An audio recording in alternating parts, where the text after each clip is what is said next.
And now, Giant Sports Talk Live. Here are your hosts, Eric and Glenn.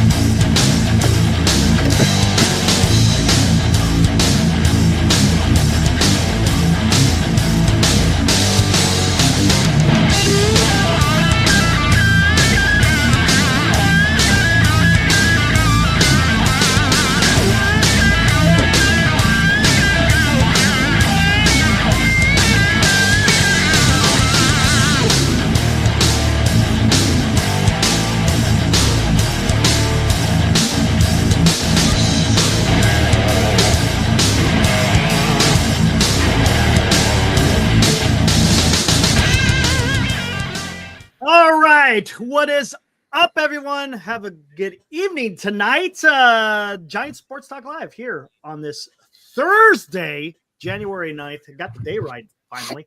And yeah, back at it again. Talk a little bit of Giants. Not a whole lot of news other than arbitrations are all done. But yeah, that's pretty much it. Whoa, don't want that. Don't want that. Real quick, guys, and Glenn, you might want to take a look at this too. There's a Dodger YouTube channel out there called Dodger Heads.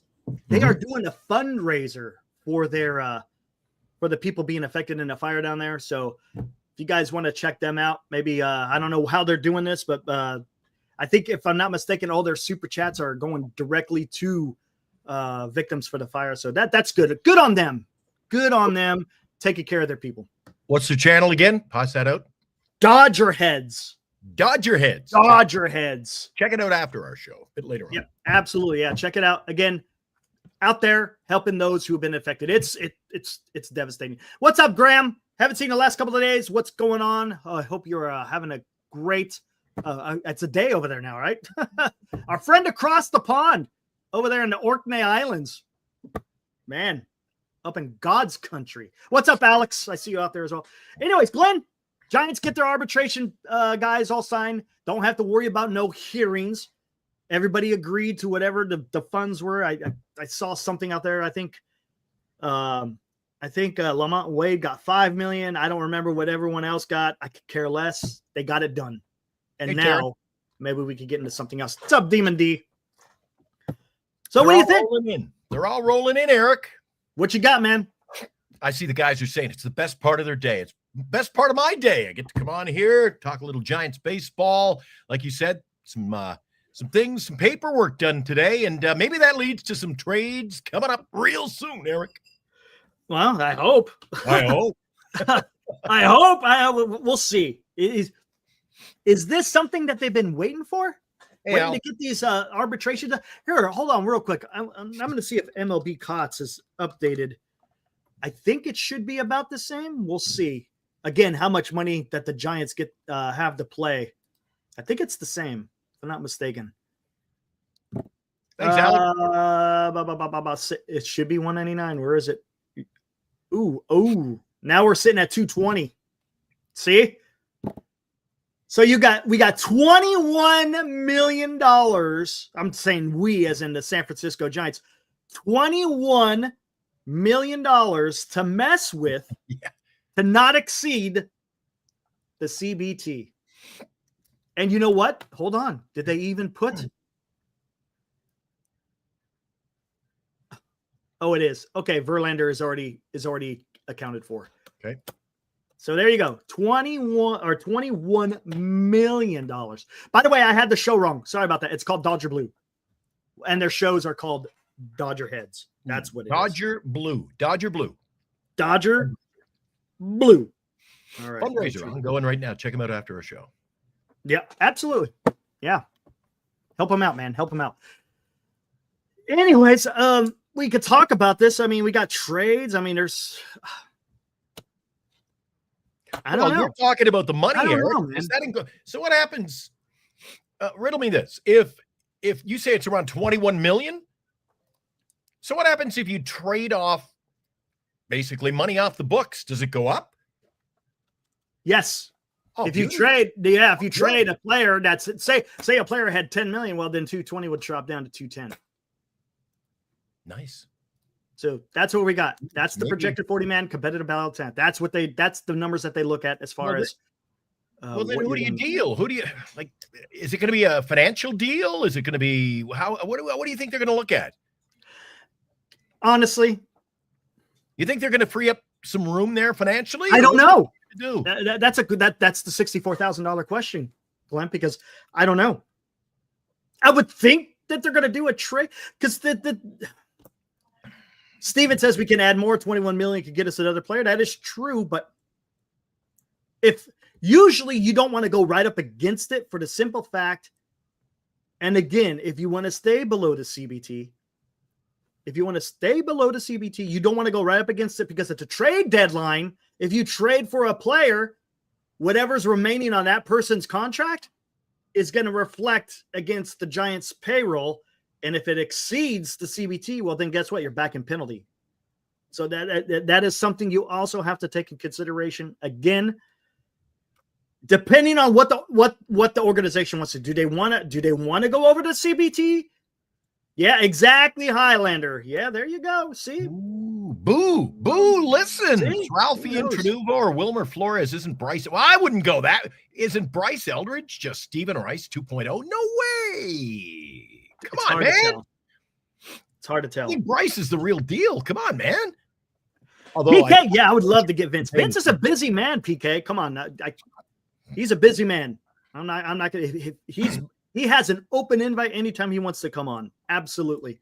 But hey, he's busy. I'm not going to bother a busy man. He's got a lot on his plate, man. So I'm not going to. I haven't seen him anywhere lately. Oh no, he's always out there. He's always either on YouTube, TikTok, or on Twitter. Yeah, I see him on his own stuff. I don't see him kind of making the rounds much. No, he's concentrating on his own stuff. Yeah. Yeah. He used to be over in NorCal and a few other places. And he's busy like us, Eric. We got so much to talk about tonight, boy. We got all kinds of angles, and I'm sure there are going to be some sidetracks in the chat as well. Yeah. But again, here we go. 220. This is where the Giants are. I give it take. I don't know how accurate MLB COTS is. I think it's fairly accurate. It's a good estimation. But that's where we're sitting as far as the San Francisco Giants, as far as news is concerned. Again, once you get these deals done, I think it's a little bit easier to get trades. And maybe were they waiting for this period to finish so they could start doing trades? I don't know. I guess we'll find out. Ooh, Boo is my new look at Boo. When Flores has 20 home runs at the All-Star break, we'll all be eating our words. Oh, I like it. Boo. Boo, I love you, man. Maybe. Hey, I like it. Holy smoke. Baseball is unpredictable. Adamas, yeah, we'll see what we get from him too, man. It's it just got to start it for real, boys. It's just wait and see time, man. We got to just get through it. Yeah, absolutely. It is a possibility. So again, we can bring this up again a little bit later if you guys want. Giants are right up against it. Oh, I don't know. Jason. See, Jason's kind of poo-pooing. No trade can save the Giants. Don't think so, huh? Really? For what? What do you? Okay, hold on. That you're being pretty broad there, Jason. Can't save the Giants from what? Look, are they going to win the NL West? Come on. Is it not? Is it out of the realm of possibility? No. But come on, yeah. What do you mean by can't save the Giants? Save them from what? A losing record? Save them from a wild card? Save them from winning the division? I mean, that's pretty broad. That's a broad stroke there, Jason. What do you come on, let's get specific. And guys, it's Giant talk. No. I'm not going to tell you what. Oh, guys. Cut the political crap on here, man. I don't want to hear it. It is. Hey, they talk amongst themselves as long as it stays at a low roar, right? Yeah, a dull roar at best. How about this? This is interesting. What you got? Romo? Ooh. The Cubs not agreeing to an arbitration figure with Kyle Tucker is embarrassing.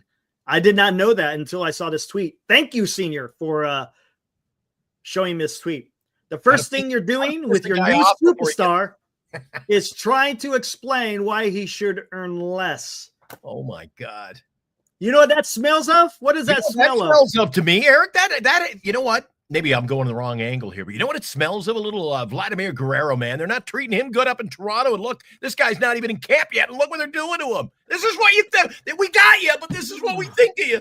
Holy. So what does that tell you? Okay, so what does that tell you then? He's going to fly the coop. Bye. What do you think? You think Kyle Tucker is going to re-sign with the Cubs next year? It ain't happening. It just ain't happening. You're going to trade. You're going to trade for this superstar and you don't want to pay the guy? Get out of here. Right on, Steven. Exactly, Steven. Well, then why go get him? Come on, Cubs.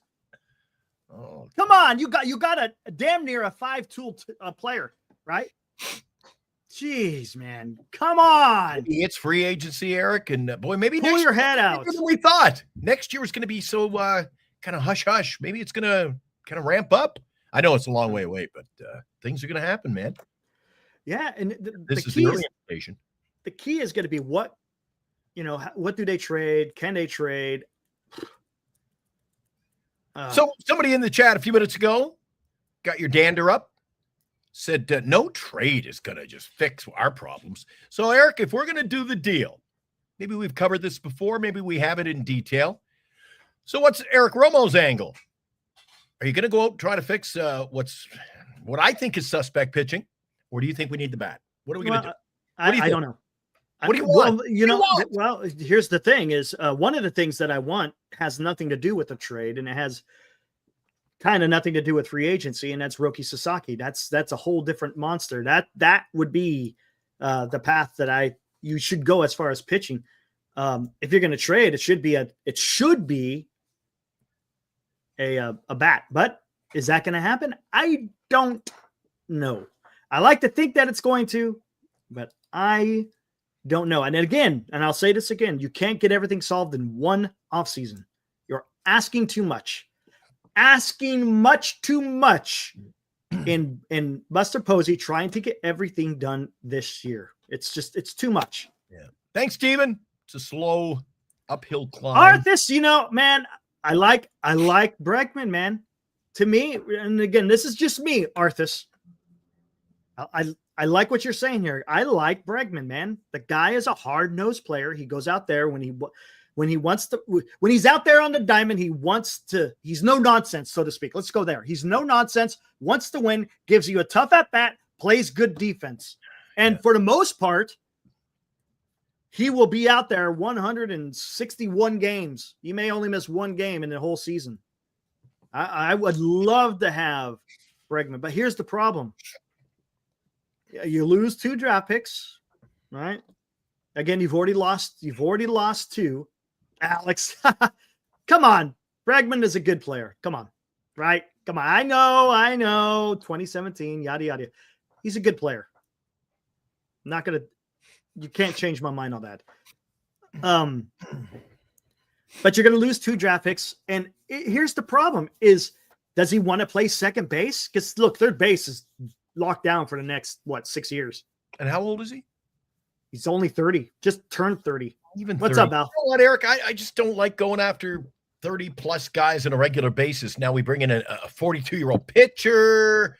You got – well, and our third baseman's no spring chicken. I don't like going with let's just go round up all of these veterans who are, in my opinion, a lot of them past their prime, Eric. Alex Bregman is right in the middle of his prime. He has probably 4 good years left in him. After that, it's going to start. Do you think they should give up the draft picks, spend the money on him? I don't. Well, I would. You can't lose, but you can down the road. I don't know what. For me, I would, because that infield would be absolutely incredible. So you're going to change your mind, and now all of a sudden you want to win now. You're not like, okay. No. I'm not saying that. Hey, I don't want him to. I'm just saying, if you can get him. If you can get him, then get him. If you can't, all right, well, then you go in a different direction. So be it. Okay, tell me this. Okay, let's go down this road. Say, again, hypothetical. Say you get Bregman. And now you got Chapman, Willie Adames, Bregman, and then you're going to have Eldridge at first base. Would you like that? Yeah, it's looking good. It's getting something done now. And in an outfield, you got Ramos, you got Lee, and what if Matos shows up and he's someone that we can rely on? Is that so bad? Al says Roki would be gravy. I think Yes. he's the whole meal, man. So then here we go. Then how about, why not? Would you guys be okay with that? And maybe you just don't worry about maybe you don't worry about Tucker next year, even though, hey, that'd be fantastic. But if you get Bregman this year, you rely on Matos. That's another direction. I'm just saying, look, there's different ways that you could kind of do this. I just wanted to see them get, you know what? Maybe you're right. If they do it the right way, I'm still of the opinion that a team made up of above average stars is better than signing the superstar. Yeah, that's fine. Look, you don't always have to get the superstar, but if you got a team full of good players, you're going to do something. Exactly. Right?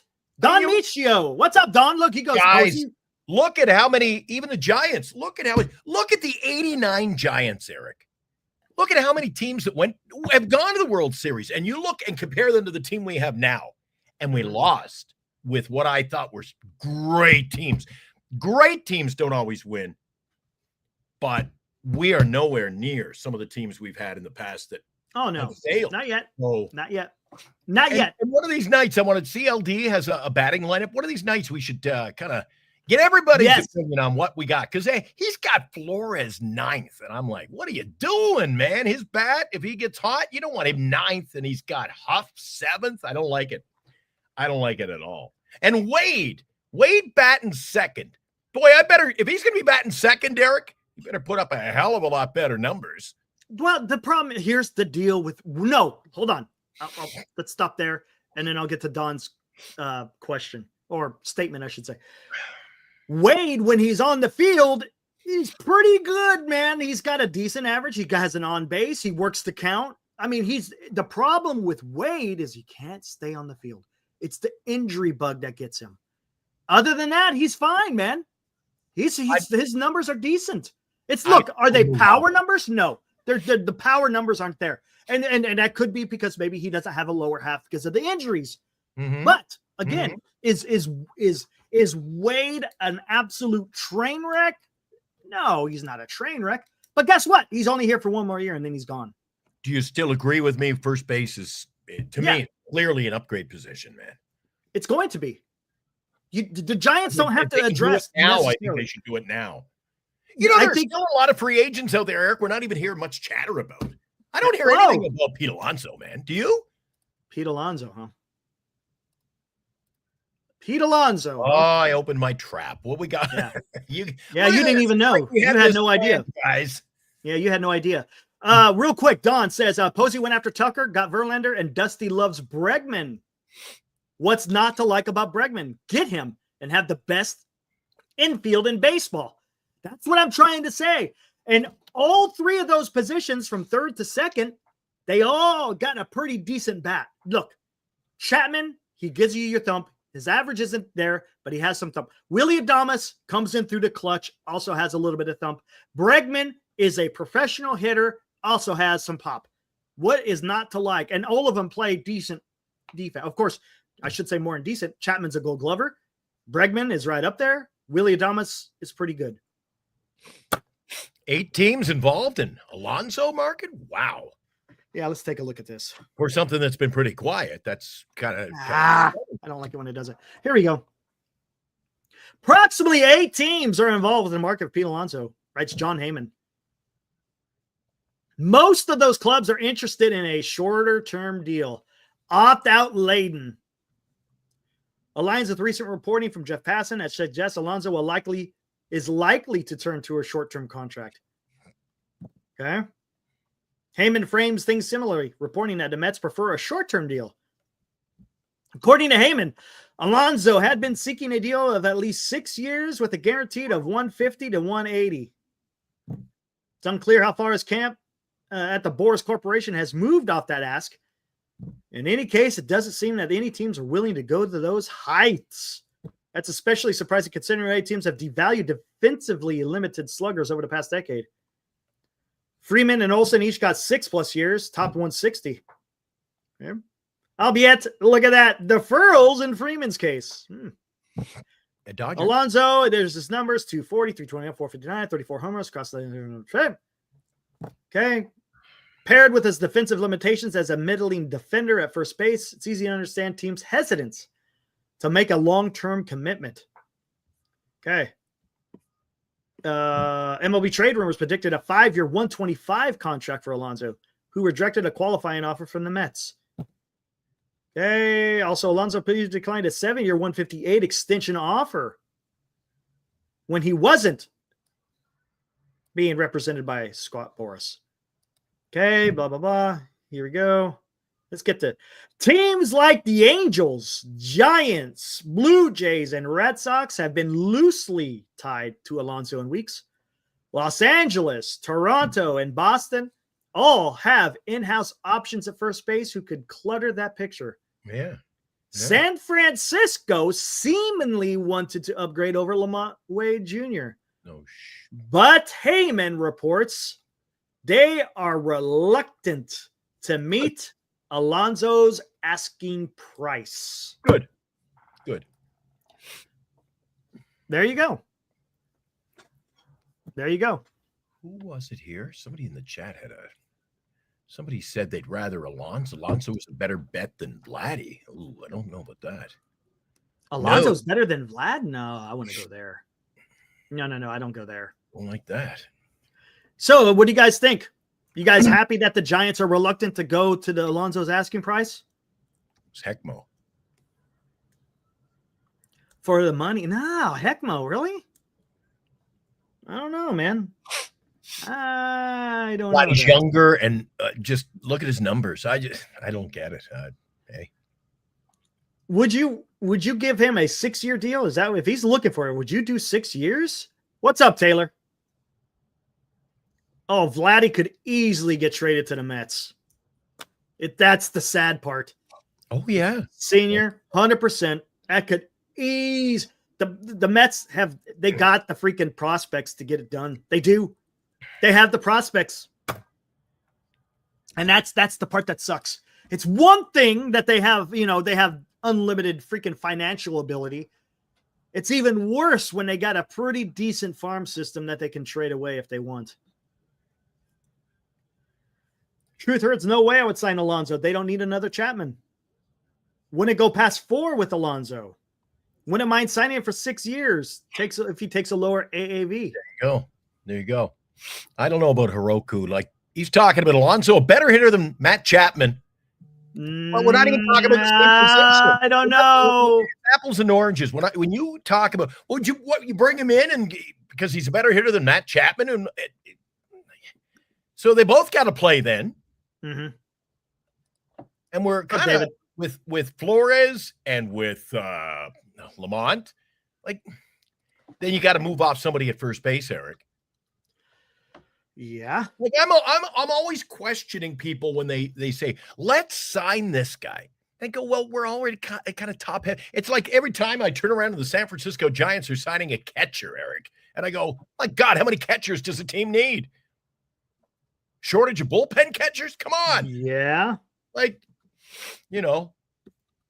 let's trade for this guy. Well, we already have, I don't know. There we go. Maybe Matt Chapman is at this stage of his career becoming a 6 or 7 hitter. Maybe he is. Let's see this. If he doesn't produce with runners in scoring position, that was just such a glaring number last year. That sucked. It sucked. Let's not be call a spade a spade. It sucked, and it has to be better. Yeah, you're batting higher up in the lineup. You better be producing.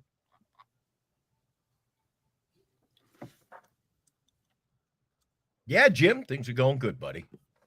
Good to have you back over here. Good to see you. Good to see a big crowd rolling in tonight. Wow. Yep. Robert Rothberg, Giants offense is respectable.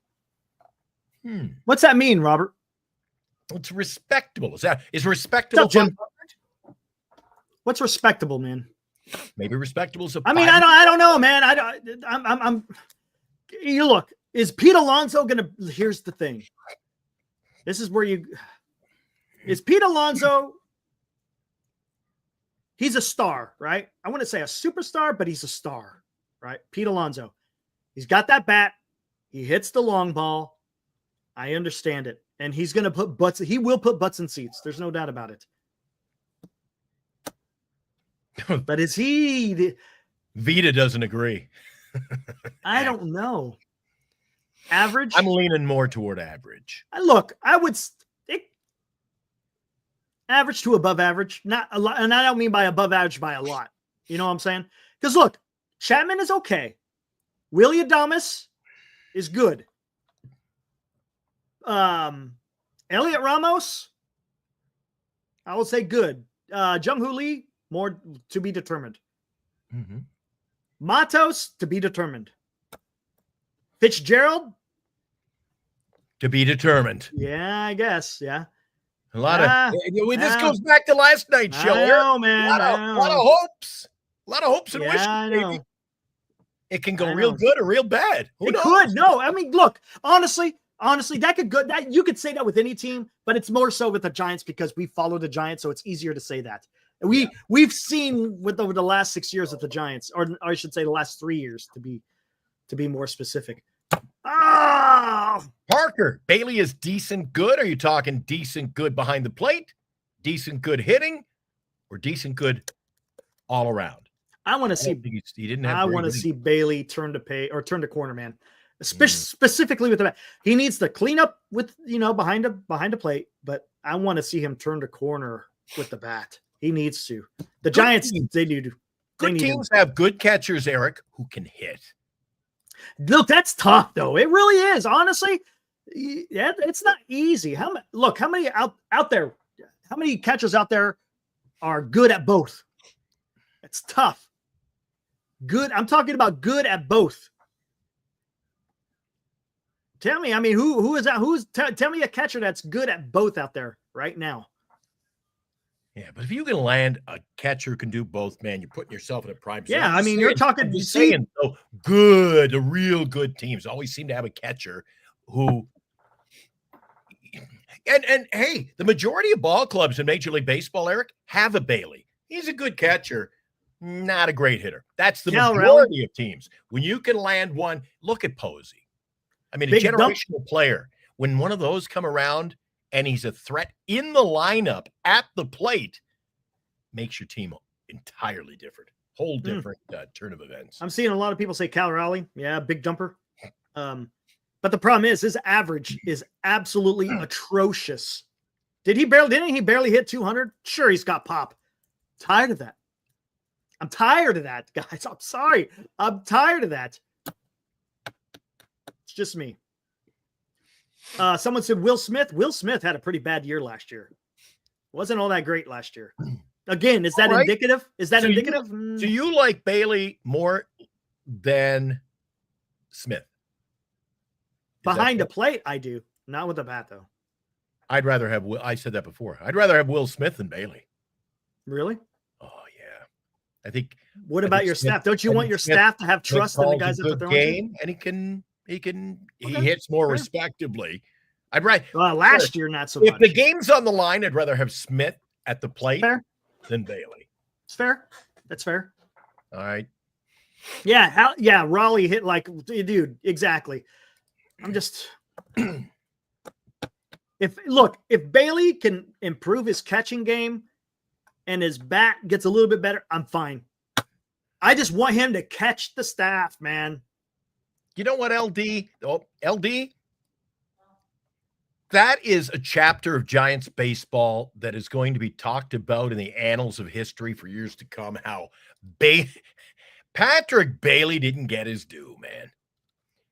And not that I want other teams to succeed, a la Pittsburgh, but you got to kind of feel for the guy and say, you want to see him go somewhere and show them the mistake they made. Bart never. Joey Bart. Oh God, talk about a player on a yo-yo. Joey Bart never got his chance, man.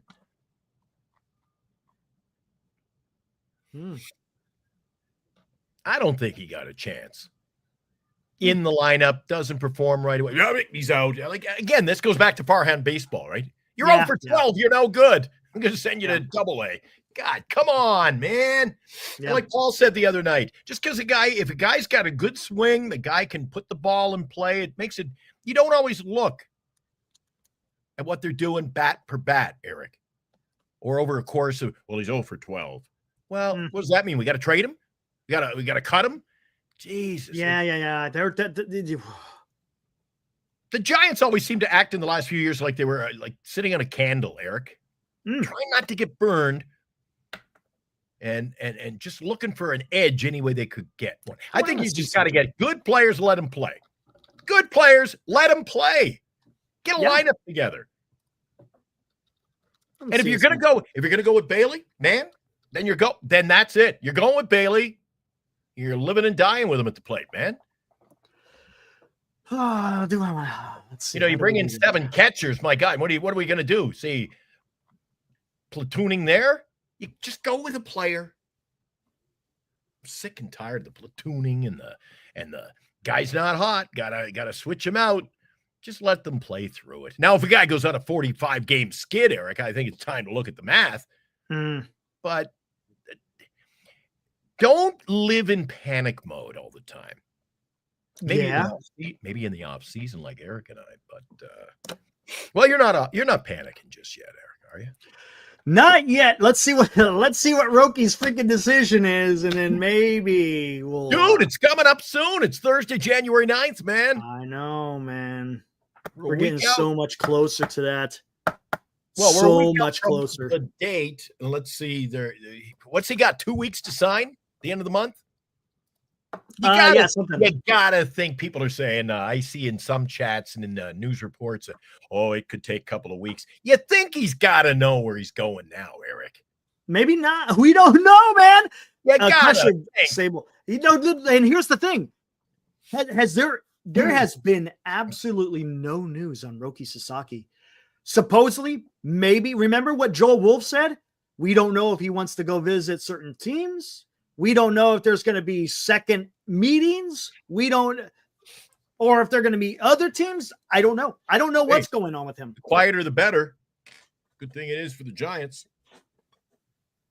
I don't know, man. I don't know. Posey seems you want to talk about just like not hearing anything. There is absolutely nothing. The last news we had was not last Monday, but the Monday before. That's when Joel Wolf had his little Zoom call meeting with the press and, answered some. Dude. Architect. That's going to be a tough one. I love his optimism. I really do. But after Soto and Roki signs with LA, I hope Eric stays positive because I need the positivity. I got you, Architect. I'm trying. Buddy, I'm trying, man. I'm trying. I really am. I'm trying. I want to see. I'm tired. Wait a second. Remember I talked last night ever so briefly about the Dodgers are really good at upgrading. So if they sign Roki Sasaki, they get him for 6 years, Eric. They're going to have to either get guys who are willing to go to the pen. There's going to be a shuffle. How many starting pitchers does that team have? They got like 9 or 10. If they sign Sasaki, they got about 10. They're into double digits. You got to have to move off somebody. Yeah. But they're not going to want to trade in their own division. That's for sure. Yeah. So what's up, Instant? Oh, man, I would just look at the starting pitching. You think the Dodgers lineup's good? The pitching, man, they're just piling on good pitcher after good pitcher. That talk about Eric, how many years is that going to last? They're going to win and win and win. Can't say that yet. You can't say the Giants are going to lose. Hey. Right now, right. Everybody. I'm willing not to say the Giants will lose, but I'm willing to say the Dodgers are going to win.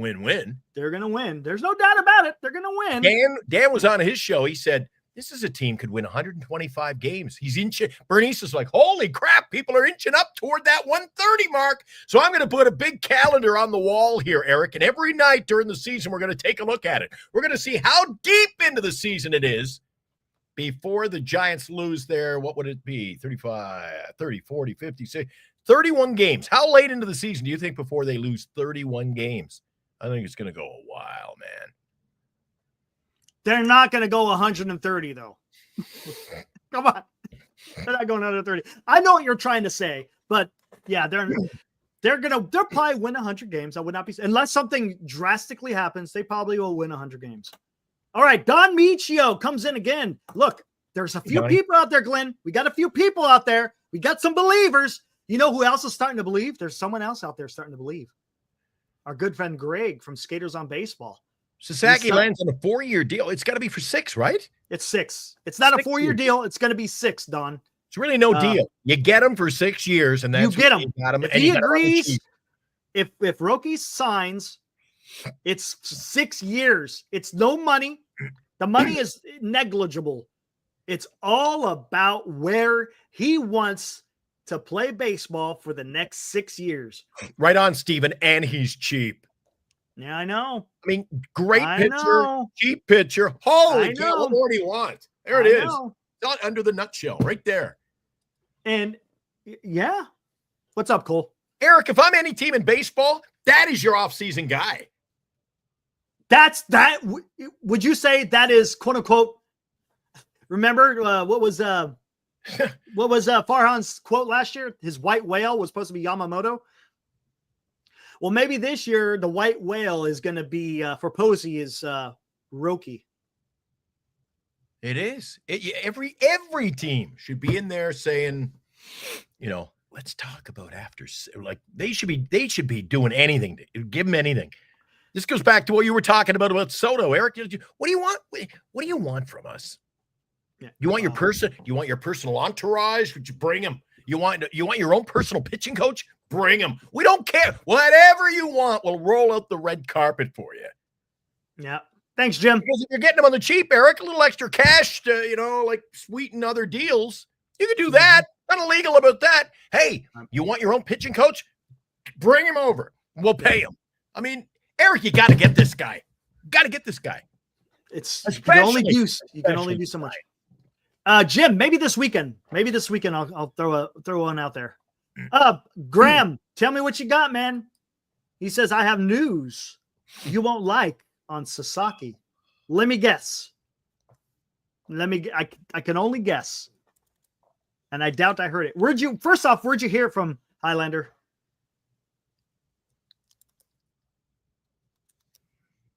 I agree. I agree with the fact as far as not going to San Diego. Jesse, 100%. What's up, Jesse?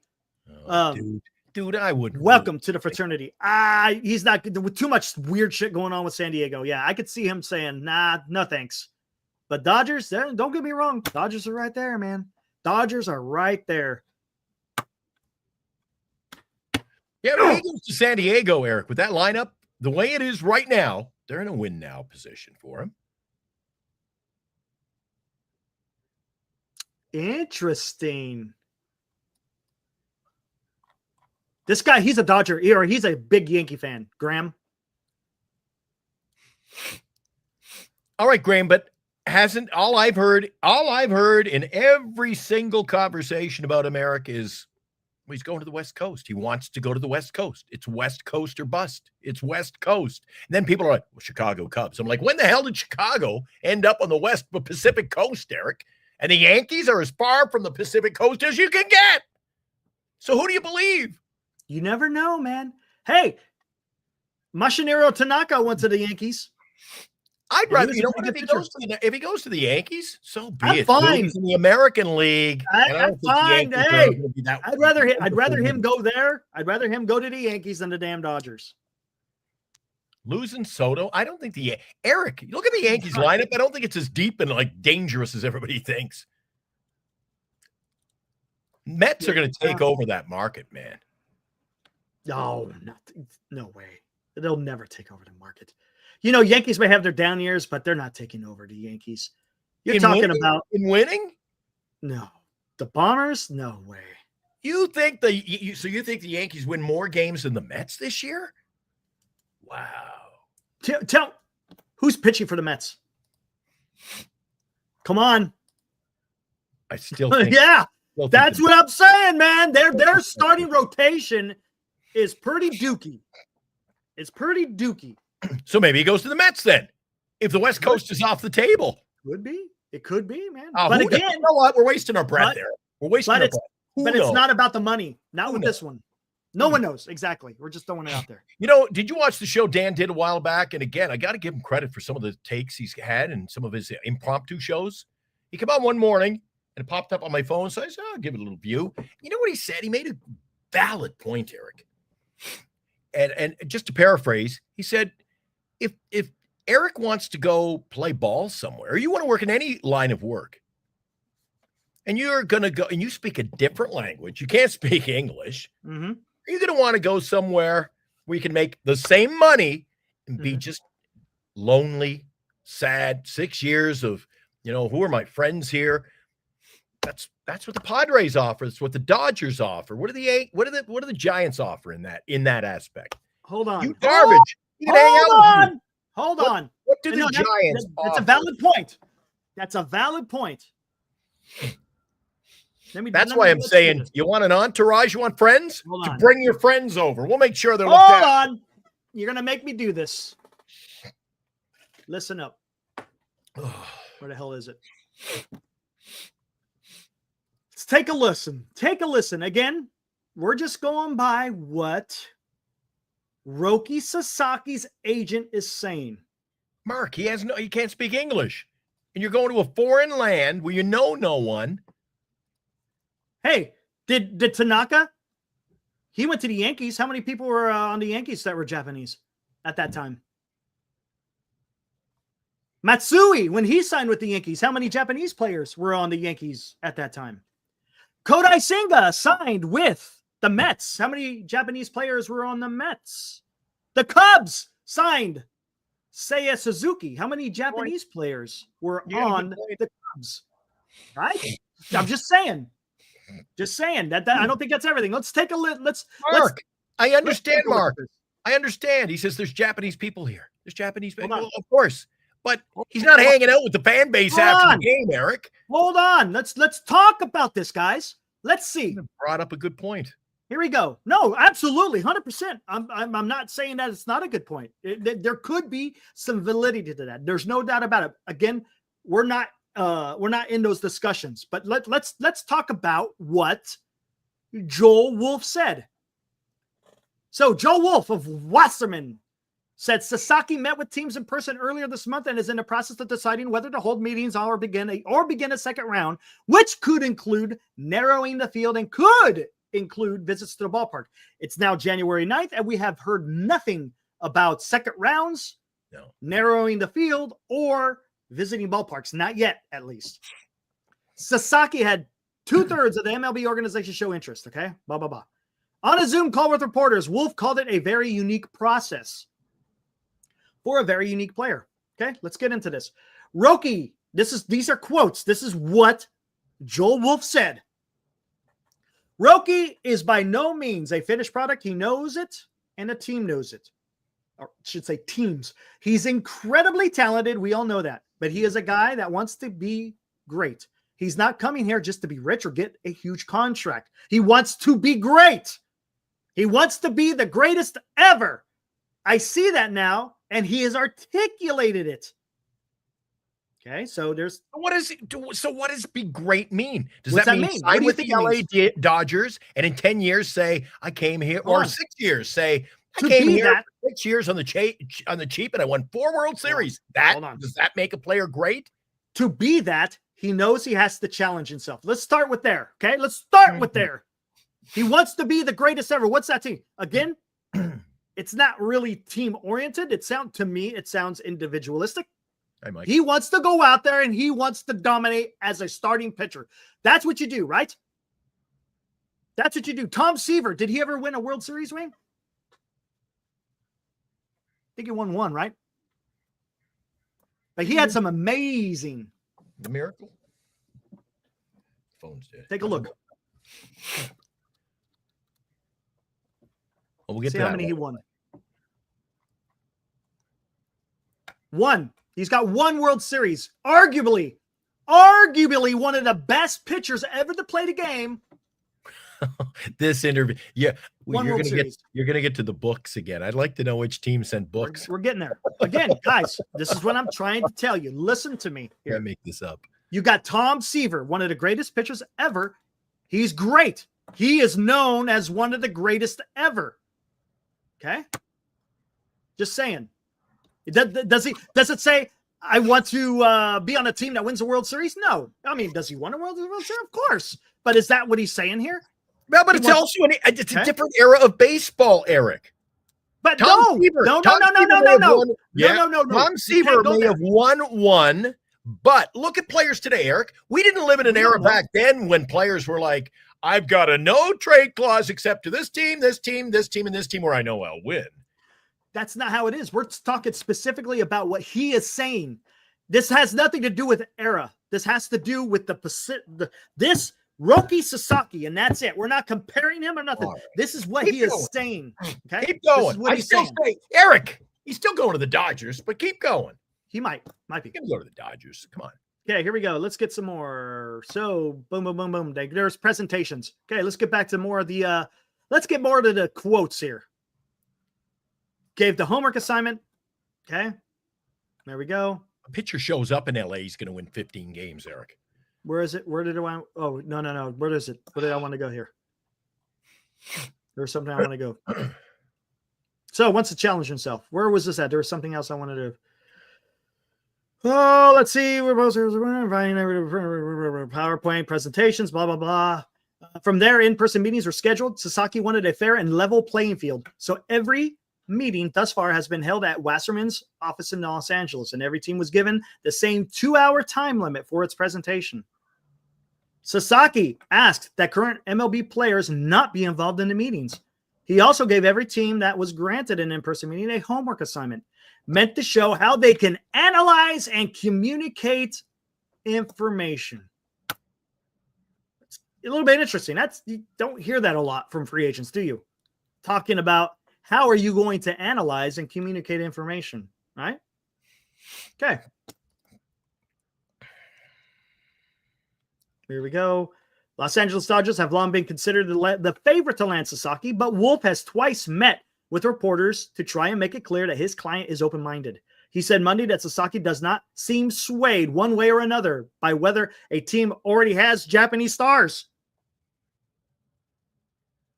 Did you hear that? He said Monday that Sasaki, again, this is Monday before last, does not seem swayed one way or another by whether a team already has Japanese stars. His main focus is finding a team to help him with his development. You don't have to read into that, guys. There's nothing to read into. It's right there, right in front of you. I know, Eric, but if somebody comes into our chat and says, he's going to Tampa, are we going to believe them? I don't believe half of this stuff. They can say whatever they want. Eric, it's the agent. But who's the agent of? He's the agent. What is he going to say? Who's it's the already agent? done. He's not Pete Alonso's agent. He's Roki Sasaki's agent. He's going to put out the information. At what point in this whole game have you started to believe agents, man? Trust in the agency. No, I understand that. I'm just telling you what's being is there. Look, does this look like any kind of for example, with Boris, does this look like he's trying to sway people one way or another? It looks like he's trying to tell you what Roki Sasaki wants. I still think at the end of the day he wants to win. If you want to be called a great pitcher, you're going to win. And here you go. Now, again, I'm going to tell you this right now. He's not going to be swayed, or he's not swayed one way or another, whether or not a team already has Japanese stars. His main focus is finding a team that can help him with his development as a pitcher. You know a team that's developed a lot of great pitchers, Eric? Tampa Bay. He ain't going to Tampa Bay, though. You never know. That's a possibility. Why wouldn't he? Why wouldn't he go to Tampa Bay? He's not on the West Coast. Who cares? Did you see anything in this article that said he wants to go to the West Coast? Nothing. Nowhere. There's nothing in this article that says, hey, I just want to go. I want to play on the West Coast. So anyone on the East Coast. Have you heard anywhere in that interview where he goes, he's open to attending another meeting with the San Francisco Giants because he just loves it there. You can't say that. He's not. You can't say that. As an agent, you can't say that. We'll see when it plays out. You can't. Man. Yes, we'll see how it plays out. But there's nothing in here that says he has a regional preference. You can't. Eric, you sound like you're warming up the helicopter again. This is Soto 2.0. Think about it, though. Think about it. Look what he's saying. He wants teams to communicate and analyze. He wants to be the greatest. His main focus is what team is going to help him with his development. Well, I don't think that's the San Francisco Giants. How can you not say it's not the San Francisco Giants? They can't play 500 ball. Don't talk to me about a decade ago, Eric, and all we won it. Hey, we won the World Series in 1960, whatever. I don't buy into that. We won, Eric. We won the 3rd and 3 only 10 years ago. Well, almost 11. That's it. We won 3 World Series, and 2 of them were by happen chance, man. Talk about luck. Hey, guys, have at it. Giants fans, have at it, man. Have at it. Have at it, guys. I don't even know what to say. You're saying that guys, you think one of those World Series wasn't by luck, Eric? Oh my gosh, dude. You didn't think we got lucky? Dude. Hey guys, look, get ready. It's coming, man. It's coming. I don't care. We won 3 World Series. One of them was certainly by luck. When you're down 2-0 to the Cincinnati Reds in your own ballpark, you got to go there and win 3. That's pretty lucky, man. Okay. Oh, the Dodgers were awfully lucky last year, right? The Dodgers? Dodgers were lucky. In a way, they were down to San Diego, man. Yeah, they were lucky. 100% lucky. Dude, I know, and there you go. Dude.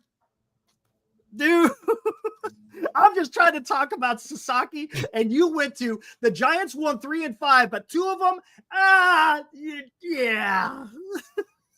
Come on, man. Hey, come on. We've had better lineups, Eric, that didn't win a World Series. But that's not the point.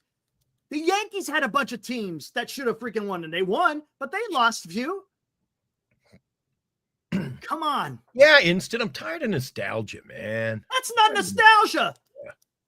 Let's go back to the point you were making. How can the Giants develop? It's like saying that's all you were just talking about. You were just talking about pitcher. Eric, a winning pitcher for the Mets in 1969 is nostalgia. Well, he was a great pitcher. Great pitcher back in 60s, early 70s. 70s, great decade. Glenn, you're taking it out of context, man. Maybe I'm talking about a great pitcher. He was talking about wanting to be the greatest. All I said is Tom Seaver is the greatest, but he only won 1 World Series. That's all I'm saying. No one's going to doubt that he was great. Oh, he was one of the greatest ever to play the game, man. He's at least top 5? Definitely top 10. Top 10, maybe. The guy was freaking insane. Played on bad teams. Who do you think? But he was one of the greatest. Who do you think the best pitcher is? Ooh, shit. You want to go back in time? Lion. Go back in time? But anyways, to go back to the Giants, they can absolutely develop pitchers. That's what the San Francisco Giants are known for. They're known for their great pitching, man. They have been for a long time. And here's another thing. Not my tree. It's my daughter's. Here's another thing. Down in February, March, April. I don't care.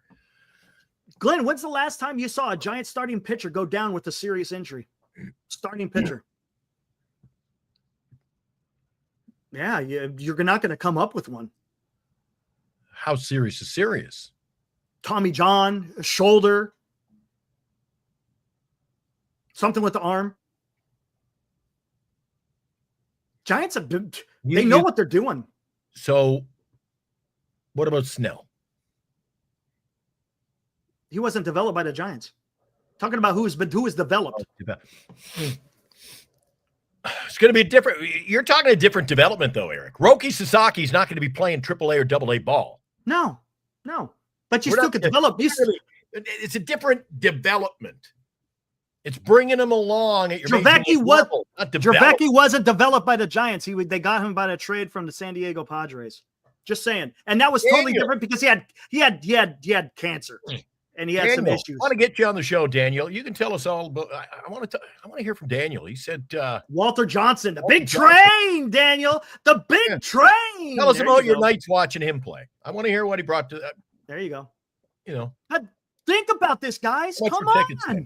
The Giants can absolutely look. There's been pitchers that have come to the Giants specifically to get right, and then they went out and hit the free agent market.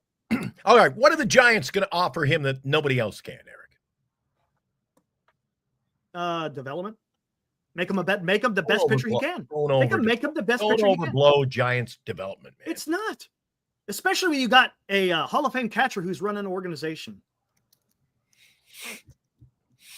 I think Tim Lincecum, it was as good as a career-ending injury, man. That guy fell short.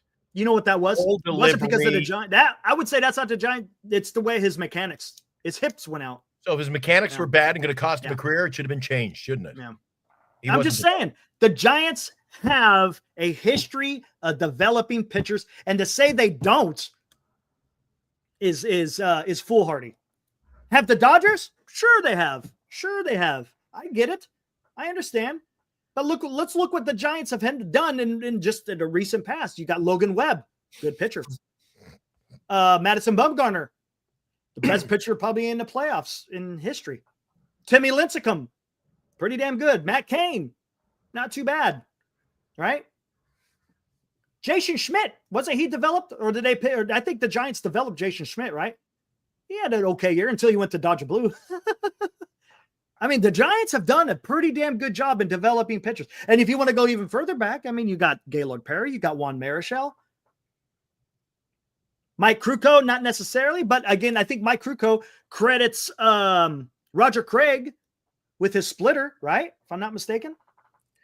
Eric, if it's all about developing pitchers, then develop pitchers. Don't bring me in a 42-year-old player who's going to be collecting Social Security. Well, that's different. I'm just saying the Giants. Come on, man. Oh, that's different. Well, then, come on, man. You're going to be a developmental team. We develop pitchers.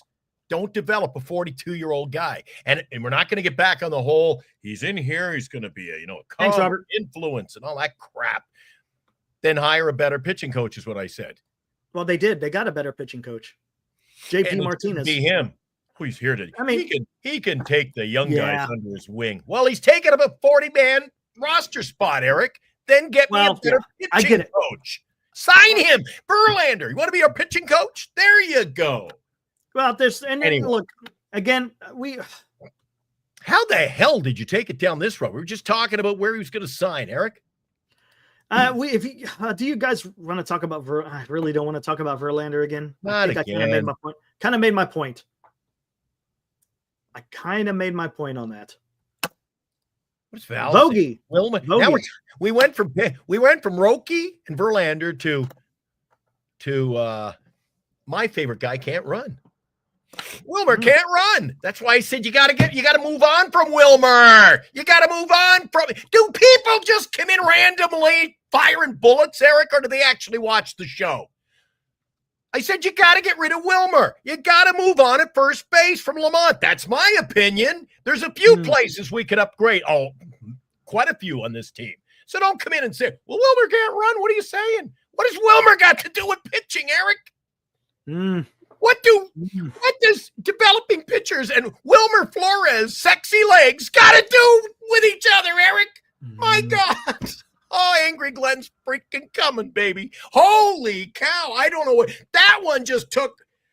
A left turn to Albuquerque, man. I don't know I don't know what that's all about. Hey, so that others may live. What is that in reference to? You don't have to run very fast if you're hitting bombs, baby. Hey, so that others may live. Where did you get that name from? Just coincidence, because I like that name and it's triggering something with me. Tell me what's going on. Tell me what's going on so that others may live. If it's what I think it is, that's pretty damn cool. Little military. That's what I'm thinking. Military angle, Eric? Maybe. We'll see. If it is, Probably. we got to talk. Got to talk. We get a little military fraternity guys dropping by once in a while. Absolutely. Yeah. Talk to me so that others may live. All right. Mario, the clubhouse is important in baseball. It is. Verlander is a winner. Yes. He is going to help with leadership, mentorship, and winning. Okay. That's fair. This is my problem, Mario. This is my problem. What's up, Benji? My problem, Mario, is just everybody says the first thing that everyone says, he's going to mentor everybody. And look, the first thing I want to hear is that he's going to go out there and take the ball every fifth day and shove it. That's what I want. That's the priority. Cue the friends theme song. Oh. So that others may live, man. Talk to me about your name, man. I got to know. So, Eric, Gotta know. Vita says Giants can offer Roki this ballpark to pitch in, too. Just saying. So does the ballpark become such, great pitcher's park when they don't win games backing the pitcher? And we've seen that with Logan Webb. Or do you go to L.A. where you can pitch it? Hey, you got a bad game. Geez, I didn't have a good – the reporters huddle around. No, I didn't have a good game through the translator, of course. I didn't have a good game. I'm still learning the North American game. But when we scored 14 runs, the boys got me the win. Gotcha. Right on. Does developing a pitcher in L.A. mean you can send him out there? You can take chances. You can do things different. Let them learn. Coach them when you're scoring 14 runs and we're getting 3 hits. You can call Oracle Park a great pitcher's ballpark, Eric, but there are 2 pitchers who start the game, aren't there? Mm-hmm. The home team and the visiting team. And the visiting team is also pitching in a pitcher-friendly ballpark. Mm-hmm. So to think that this is this magical, it's a great pitcher's park. That's our big advantage. All our pitchers are going to pitch well here. Well, what about the other teams? Mm-hmm. Yeah, I know. I find that some guys get caught up in an angle, and it's the be-all. It's a pitcher ballpark. Well, yep. Well, what happens when the Mets come here? Eric says they don't have a great pitching staff. Their pitcher gets to pitch here. True. Yeah, absolutely. 3 or 4. I know that. So to call, oh my God, the big advantage is having a ballpark that, you can pitch in. It's a big spacious park. I get it. Real quick, hold on. Let me do this real quick. Hold on. Let me hit that. Oh, I got the right one. I'm coming right to it. Hey, so that others may live. Thank you for your service. Myself, I did 21 years in the Air Force. Go check out Military History Chronicles. That's my other YouTube channel. I do that often. I'm probably going to do an episode this week. Go check it out. So that others may live. Military History Chronicles. If you need the link, let me know. Let me get into this one real quick. Mario. Okay, I got to address this. I have to. I get what you're saying. What happened to the season after Randy Johnson signed with the Giants? I get what you're saying. I get it. And look, first things first. I'm not poo-pooing whatsoever on the importance of mentorship. Mentorship, leadership, all that plays a huge factor. I get it. I understand it. But you know what? Let's think about this. People want to use Randy Johnson as the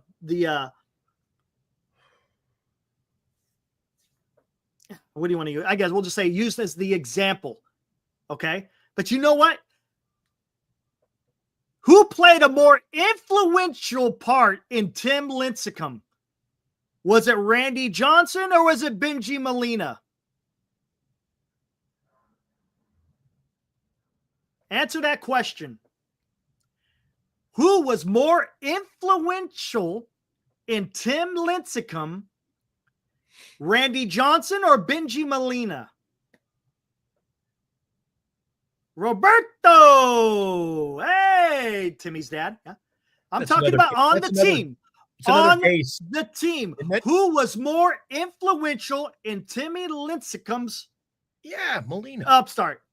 Was it? I never heard one damn word about Randy Johnson having any effect on Tim Lincecum or any of the pitchers. It's only becoming a story now because people are trying to justify Justin Verlander. There you go. What I was going to say. There you go. You nailed it, Eric. Hey guys, it's a whole different let's be real, guys. Go off the rails, Eric. Is Justin Verlander a good pitcher? Yes, he's a good pitcher. But is he the guy that you really want at this particular time? Well, sure, whatever. But I'm not going to hang my hat on this whole mentorship. Is he going to do it? Absolutely. 100%. Verlander will have somewhat of an effect. But let's look at some of these guys. Usually, guys, it's the catcher who has a big influence on the pitchers. They're the ones that are catching these pitchers. They could see what's going on. They could see the ball coming out of their hand. They could see maybe there's something wrong with his windup. They could see whether or not he is tipping pitches. Now, Tim's dad, look, I understand Tim's dad helped him with his mechanics. But when you're in the game, when you're behind the plate and you're on the mound, there's only two people. You got the pitcher and you got the catcher. His dad isn't out there. But Benji Molina was right there. And if I'm not mistaken, I think there's stuff out there that was written talking about how Tim Lincecum valued Benji Molina. Come on, guys. That's all I'm saying. I'm not saying that mentorship and leadership is not an issue. I'm just saying we got to direct it to the right place here on who really had an effect on Tim Lincecum during Randy Johnson's 1 year. It wasn't Randy Johnson. It was Benji Molina. You could say the same thing with Buster Posey. Buster Posey, I guarantee you, had an effect on the starting staff for the San Francisco Giants.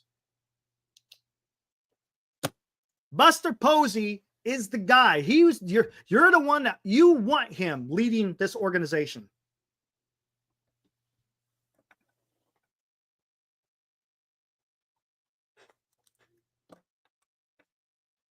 But to your point, Mario, am I saying Verlander is like a horrible? No.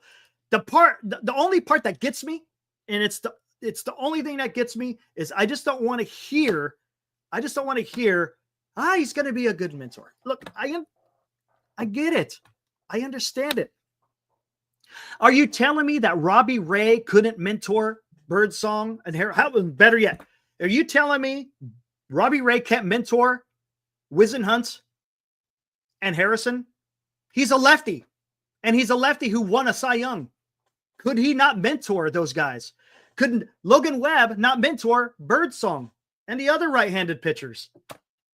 Are you telling me Patrick Bailey, to a certain extent, even though they're coming up around at the same time, couldn't have an influential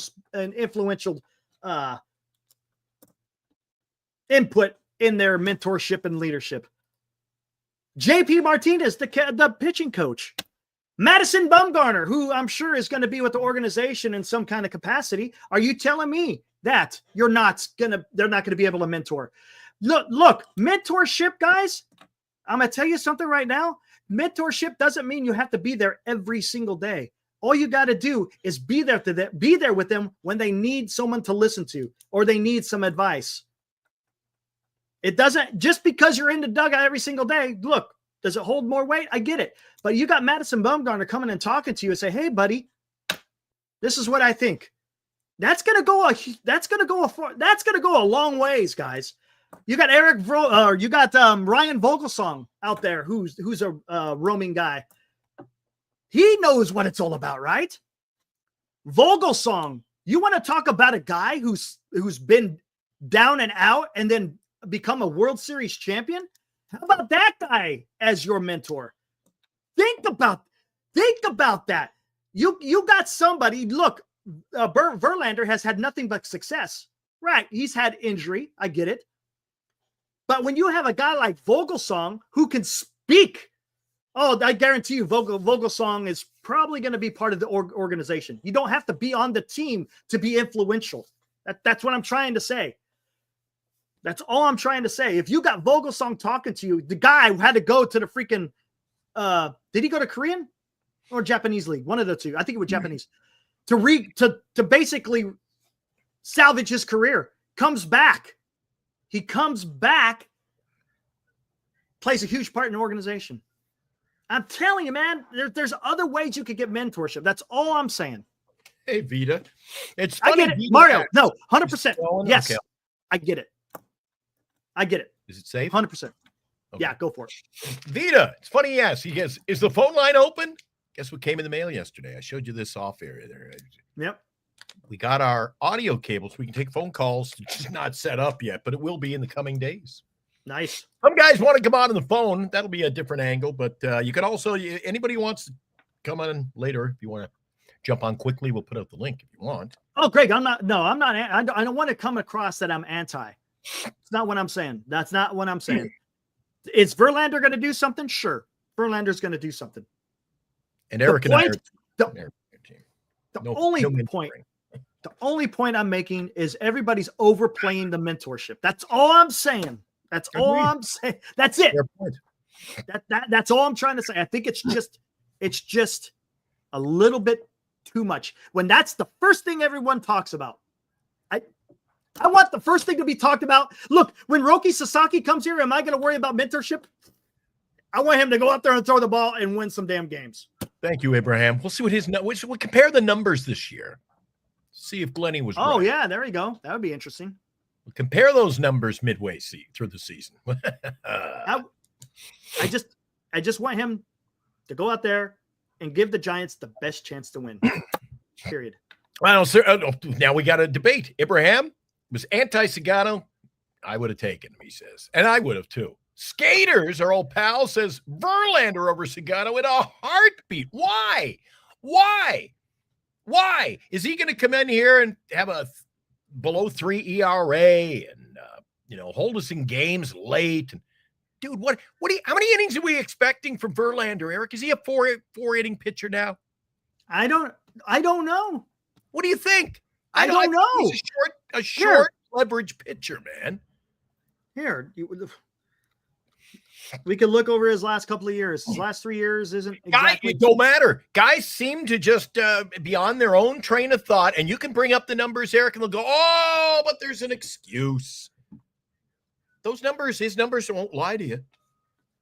We'll see. It shows that it shows history. Skaters, right? I don't care. Everybody, people were in last night. He's a Hall of Famer, Eric. Look, hey, Duke Snyder was a Hall of Famer. How was his last year with the San Francisco Giants? There you go, Eric. Right? Hall of Famer. And I get what everyone's saying. I get what you're saying. But there is such a thing as being past your prime. There you go, Eric. Isn't that it in a nutshell? There you go. That's all I'm saying. Nothing more, nothing less. Eric, you and I are on the same freaking index card, man. All right, here we go. This is going to be good. 2023 is on 2 teams. Pitched 162 innings. Okay. Had a total of a 322. That's pretty good. 2024, injury ridden, right? Only pitched 9 innings. 548. I think this kind of at 39, a Young Award winner. I think this smells like a Farhan mood. They know what they're getting. They just hope they can milk it for more for 1 year. I don't know, man. I think they can milk something, the last drop out of the cow. Oh, I don't like. Hey, life justice. I don't like the signing. I want to get someone a little bit younger. Right? We are all talking about Corbin Burns, and that of course that sailed. There's other pitchers out there that the Giants may have been able to get rather than Corbin Burns that didn't get it.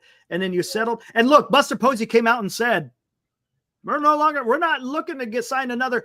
What? So tell me what happened, guys. Let's talk about that. Let's take a look at this. Posey, no, 1-year deals aren't bad. I just don't like the signing. No, I'm not making a reversal. Same thing. Hader, he was the best pitcher in the American League 3 years ago. Different team, different league, different season. A lot 3 years ago. Look. 3 years ago, and you don't realize, Eric, 3 years ago, he was in his 30s. I know. I don't know what excuses I can. There's no hating. Look, I'm not hating, man. I'm not hating. I'm just saying I would rather have. Are you telling me? Come on, guys. I'll say this again. Were you guys calling for Justin Verlander? Would you have rather have Corbin Burns or Justin Verlander? How about that? Let's go that. Let's take it. Would you have rather had Corbin Burnes or Justin Verlander? See, I don't agree with Dan. And unusually, he's had some good takes. Now, this is what Dan from NorCal says. One thing to keep in mind is the Giants are in a transition. Verlander's not only a Cy Young Award winner, future Hall of Famer, and he's a world champion. This team needs to learn how to win, and his impact can be made more than just pitching. So he's saying, okay, he's a World Series champion, Eric. Wasn't Soler a World Series champion? Yes. That's a good point. And here's the thing. I know in the past, I see both sides. I do. And the thing is, usually in baseball, tell me if I'm wrong, guys. Usually your leaders come from your position players. The guys who go out there every single day. Those are your quote unquote leaders. Look, is there leaders in your rotation?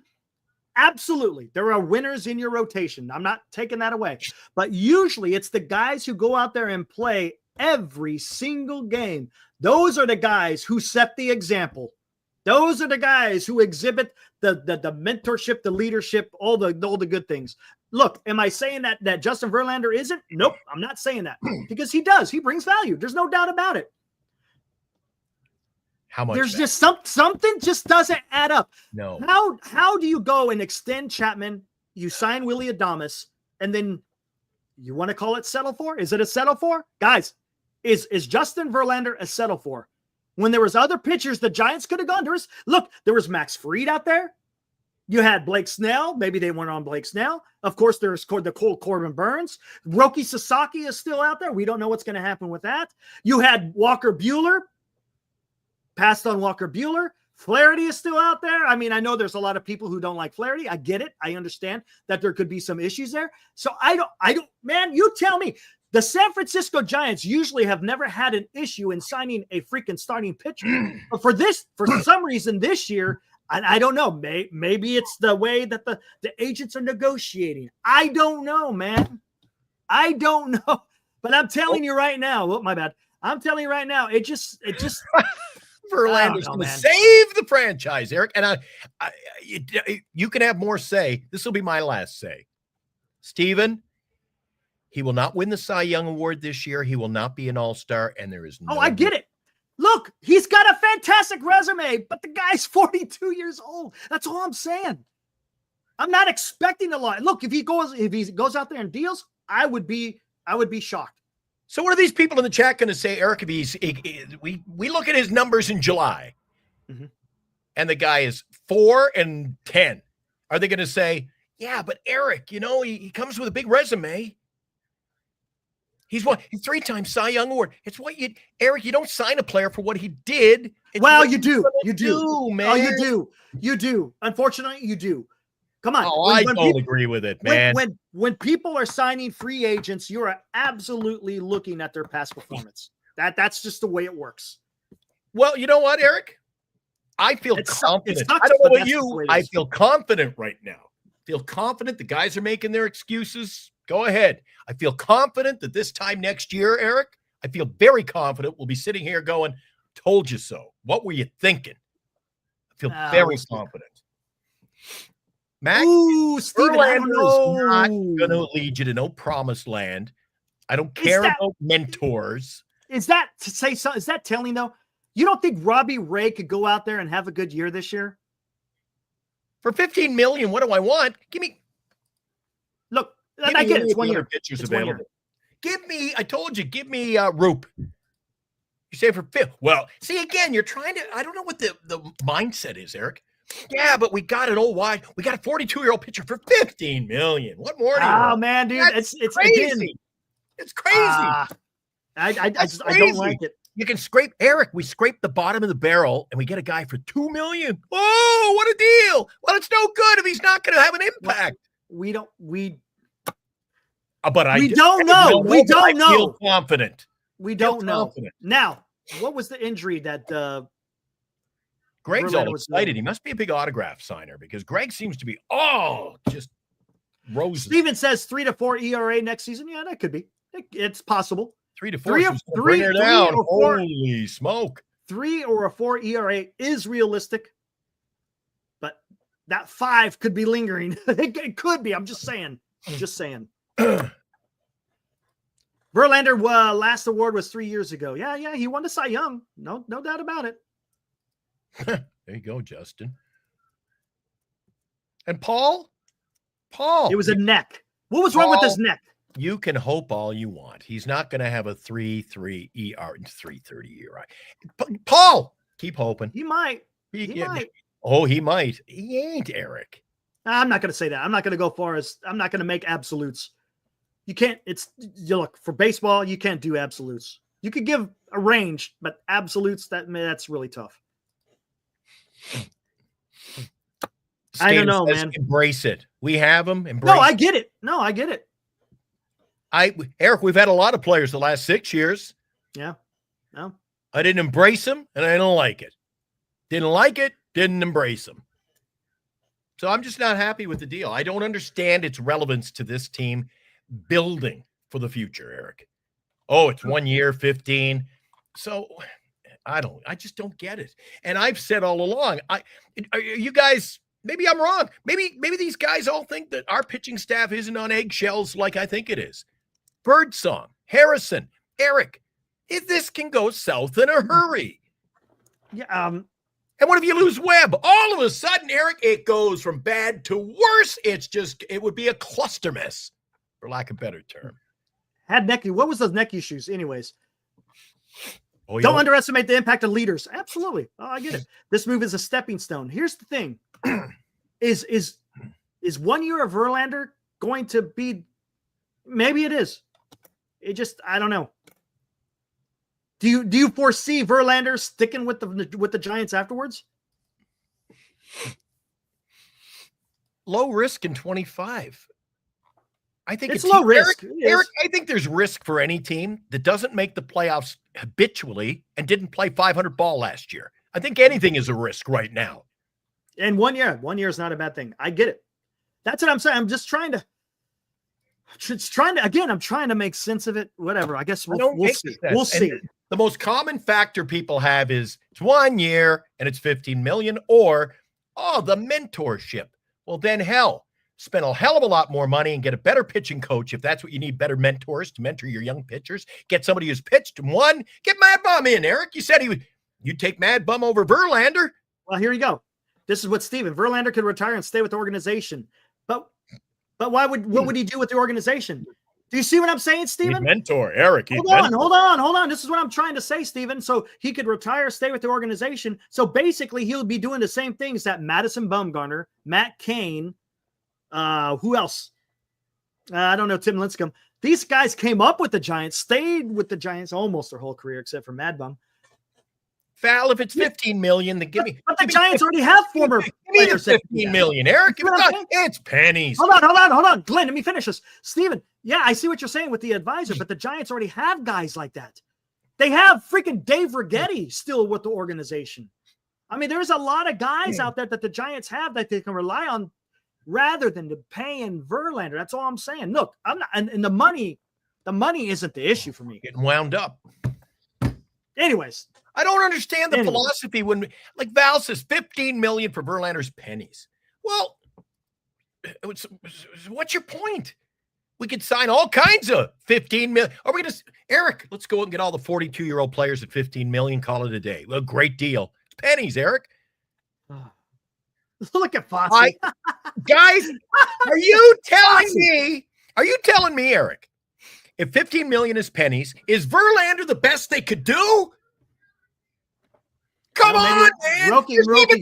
There's better opportunities still out there. Yeah, Roki's out there. Come on, man. Roki's out there. I'm warming up my coffee. Be right back. Paul says he's a Hall of Famer. He puts butts in the seats. All right. You'll put butts in the seats if we're winning. God. Anyway, it's that time of the night once again. And I only seem to get an opportunity to do this at this very time. Eric's gone to warm up the coffee, guys. So at this point of the show, I have to remind you of our sponsors for the show tonight. Signatures for Soldiers. Big shout out and Happy New Year to Tim. He messaged me over the New Year and wished everyone in Giant Sports Talk Live. A happy new year, and thanked everybody for their support last year. Signatures for Soldiers, doing a great thing for soldiers in the community. GenesisGoldIRA.com. Duxwell Printing in the Bay Area, no better. Prompter service. You put those two together, it's a win-win combination. Duxwell, they'll go above and beyond and all your printing needs in the Bay Area. And I want to say hi to Jim and everybody over the card shop. Love you guys as well. And of course, our feature sponsor. And you know what? The feature sponsor means they spend the most money with the show. Why? Because it's bettercreditcards.com, guys. What can I say that I haven't already said about bettercreditcards.com? It's a website. You go there to get a better credit card. Okay, that's really probably all I need to say for most of you, but I still have time left, so how about this? At bettercreditcards.com, we have different kinds of credit cards, some with better points and perks, some designed to help you build your credit. Whatever stage of life you happen to be in, we want to help. Give yourself a little credit. Bettercreditcards.com. That's bettercreditcards.com. What can I say? There you go. The featured sponsor, bettercreditcards.com. I want to thank all of the sponsors and thank everyone who comes into our chat on a nightly basis. Mike says, Glenn, have you seen Kate Upton? I'm not allowed to look at. I got my beautiful bride. I do not need to look at no Kate Upton, dude. Jesus, Chardall was in here. I think he's made a mad dash. He said he had to go for a drive. He's driving somewhere. I didn't know he had his driver's license. Do you guys know that? That's a new one on me. Skaters, you're in the chat. We don't always agree, but you do a great show. When's your next one? You said you got a kind of a tee-up show coming up. Is that tomorrow night? It was today. It was on today, and I missed it, Eric, because I was working. There was a fire just down the street from the radio station, so they had us covering that. I didn't get a chance to watch the show, so I apologize. I'll watch it on the replay. What was the topic tonight?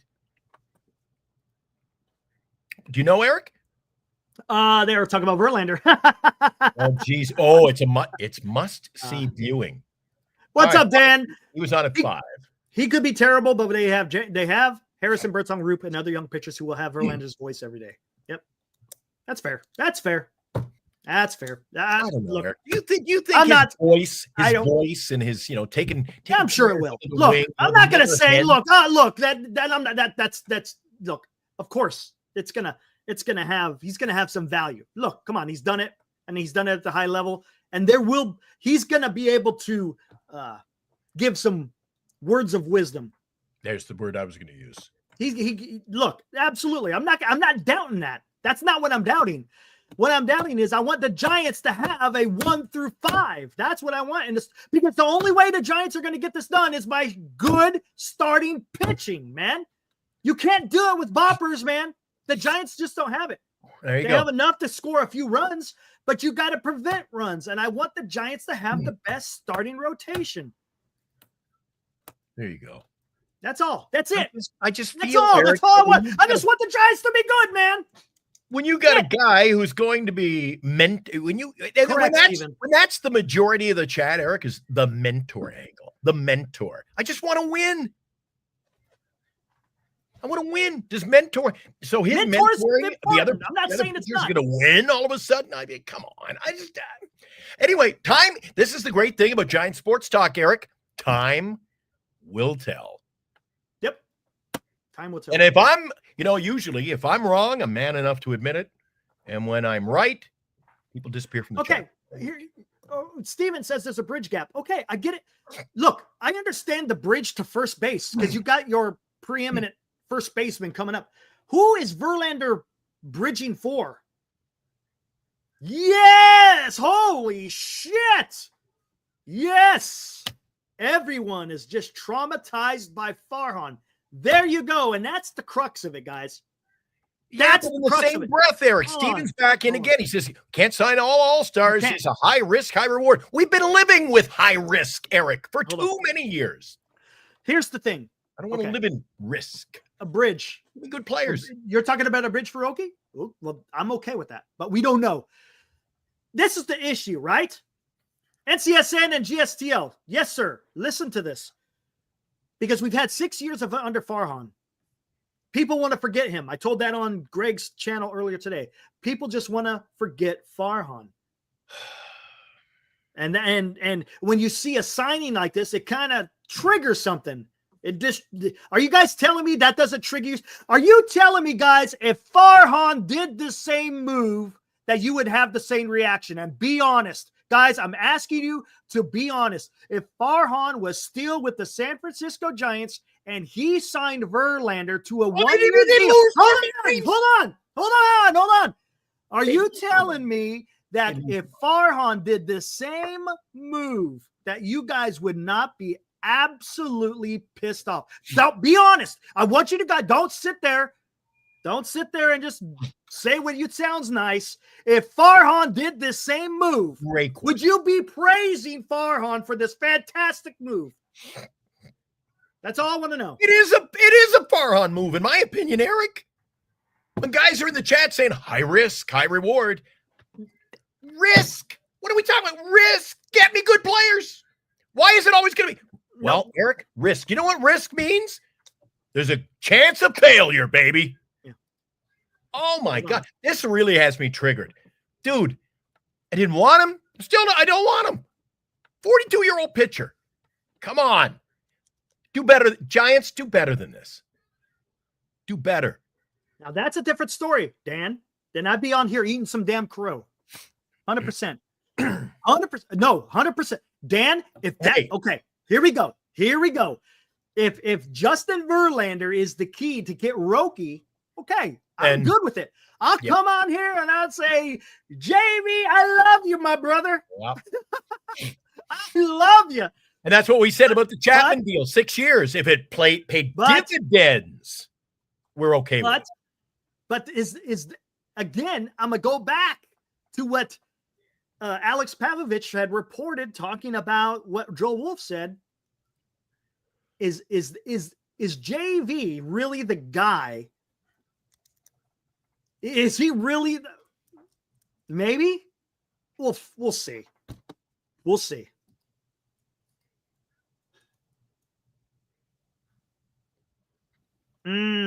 Eddie, you getting after ownership? I don't know. It's a 1 year. Then a 1 year deal doesn't do that. Or Steven, Matt Chapman. Remember when he got extended? Hey, I got guys, man, calling me about San Francisco. What happened to that? Real quick, Steven, are you telling me when Matt Chapman said that, was your first inkling? Justin Verlander, man. No, I don't see that. And I don't see having 1 year of just Justin Verlander having an influence on bringing people. Who's Justin? Look, the Giants don't need help signing starting pitchers. The Giants need help signing batters. So you need someone who is a position player, not necessarily a pitcher. You know what, Bub? If there's no flipping way, we could rely on Harrison and Birdsong and Hicks to make it a full season. You could add Verlander easily to that list.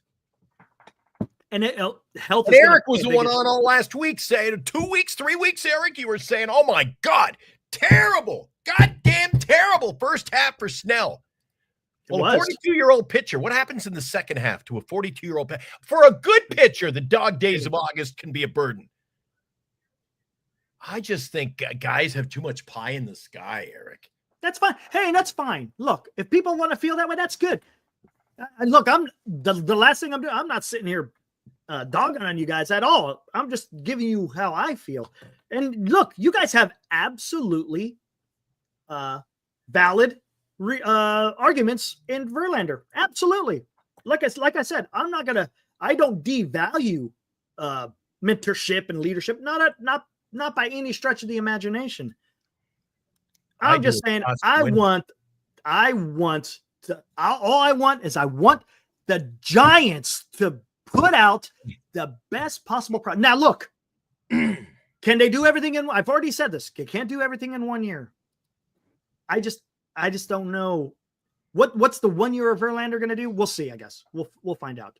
Heroku, if we got him for $15 million and that's just pennies, and we as many in the chat have said, that's we're the possible. bums who signed him. Then who's going to trade for him? if he's having a fantastic year. If he's not having a good year and we're not having a good year, Eric, you're not going to be able to unload him. No, you can't. No. What's up, Richard? Yeah. We said this weeks ago. Scherzer, Verlander, we're on the no-no list. They were on the naughty list, Eric, before Christmas. We didn't want them. And now all of a sudden we got one on board. If they brought in Scherzer, Eric, I'll lose my – you just banned me for the show for another week because it'll get ugly. And, and honestly, I can't disagree. It improves the club. It does. Look, we may not get exactly what we want, but does it improve the club? Clarity would have improved the club. I don't agree. I don't think this improves the club. Signing pitchers with 8 ERAs does not improve the club. What? Adding another pitcher improves the club? Don't know. Okay, first off, I can't say that. The only thing I can make the argument is the guy is old. We don't know what to expect. That's all I'm saying. I'm not coming on here saying the guy's going to have a freaking 6.53.2 ERA. That's not what I'm saying. I'm just concerned about the age with the starting pitcher. It had neck problems. That's all I'm saying. Okay, Flaherty or Verlander? What would if you said, Eric, you're on the hot seat. You got to pick one. You got 10 seconds. Who are you picking? None. Easy. Eric, you got to pick one. Who are you picking? I can't pick either of them. Honestly, I can't. Because I don't know what to expect. Honestly, I'll tell you why. Because with Flaherty, I don't know if this guy because this guy could be the exact opposite as far as a clubhouse guy. I don't know. All right. That's the problem. All right. The lesser of two evils is Verlander for 1 year. I don't think I've been more excited about a season upcoming, Eric, for no other reason than to see how something, not just about wins and losses, see how it plays out. Yeah. There's a lot. Because why? What was a little topic of the conversation last night, Eric? Question marks. I don't like going into a season with so many question marks. It's like freaking Sesame Street. And says the question marks are dangling all over us. What? Hey, what if this happens? Maybe we get lucky. Eric, just build me a winning ball club. Give me good players. Give me great players. Verlander was a great player. Fernando, he's going to bring in JD Martinez. I don't think you're helping a club, any club.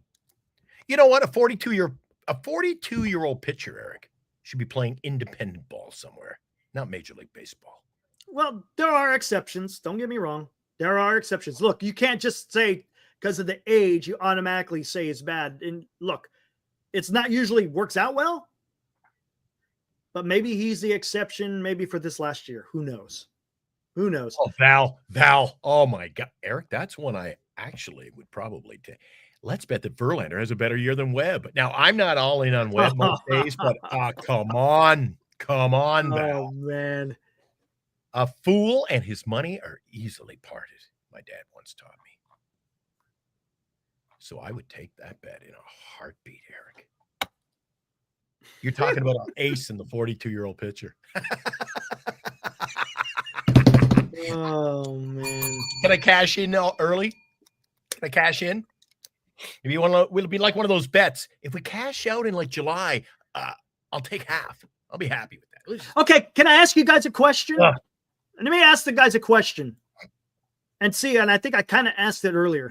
Ooh. Why? Okay, Buster Posey came out and said they were no longer going to add a free agent starting pitcher. Is that another lie?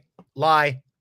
What made Buster Posey change his mind? Well, he lied to us regardless. He lied to us, Eric. I want to hear what the chat has to say because that's interesting. Why? Glenn, why? Tell me, why would you say, wait, it's an absolute comment. He lied to us. Misdirection? Okay. There could be a misdirection. Okay, Rocks. He didn't say that. Yes, he did say that. He did say that. He was done. Our pitch. What was it? We're going to live in. We're going to. I'll have to find it. Live by our pitching that we have now. We're going to go with our young pitching. See. Hold on. I got to find it. Hiroku. I think he said that. if I'm any other manager in Major League Baseball, I'm coming into Oracle and you're saying, well, you're going to have to face Birdsong, Harrison, and Ray this week. I'm like, when did he say that? My chances. I like my chances. I don't think, Eric, again, I think it's a case where Giant fans always like to put their players on a higher pedestal than they should be. I just don't see it. Teams coming in saying, who we facing this week? Shit. Birdsong, Harrison. I just don't get it. Gonna have to give me a minute.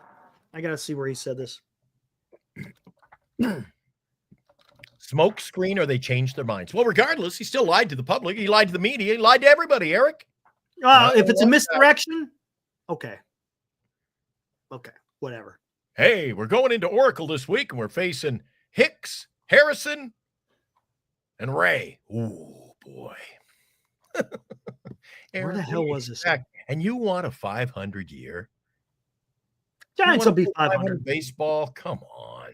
Giants will be 500. They'll be lucky to be 500.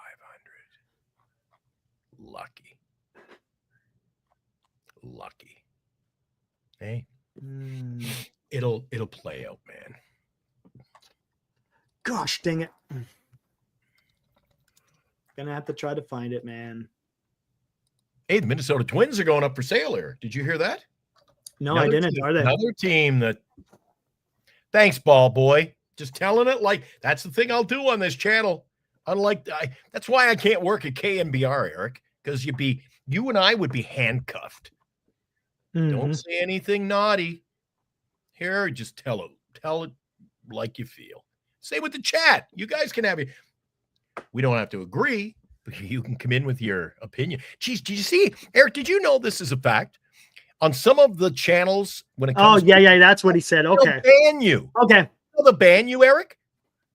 If you go into the chat and you poo-poo on the Giants on the KNBR chat, you can get you're gone. And KNBR poo-poos on the Giants all the damn time. So whatever. I don't know what the hell they're talking man. Censorship. No censorship here. Bring it. That's right. Marcus, I stand corrected. He said he just believes in his young pitchers. He never said they're going to go out there. Well, I could have sworn he did. Didn't he say they're probably not going to go out in the starting? I could have sworn he said that. Yeah, somewhere, Eric. He said that. Sworn he said but even that. Still, if he's gonna believe in the young pitchers, what's he signing a 42-year-old pitcher for? If he already believes in them, mentorship. We already believe in them. Believe in them. Eric. Let's see what happens. That's all we can do is let's see what the hell happens. Ooh. Tom Tolbert, the only guy I've ever seen fall asleep on the radio. Holy crap. They'd wake him up in the middle of the segment. Holy crap, Eric. It's one thing. We won't let you fall asleep here. I almost fell asleep at 6 this morning on the Oldies channel. What a long night. Hey, you know what, Eric? I like this. The San Francisco Giants may not have a great slogan, but Benji brings it. Quote of the night. This channel is for the fans. Yeah, he said that for a while. By the fans. Like it. I could see keeping that one for a while. I've used it before. I like it. Thank you, Benji. Yeah, it's good stuff. Like it, Benji.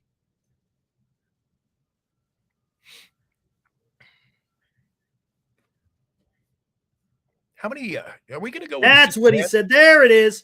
Thank you, Ibrahim. Thank you. This is what, and this is Andrew Baggerly. Again, he's on a Blue Sky. Baggerly. Give it a quote.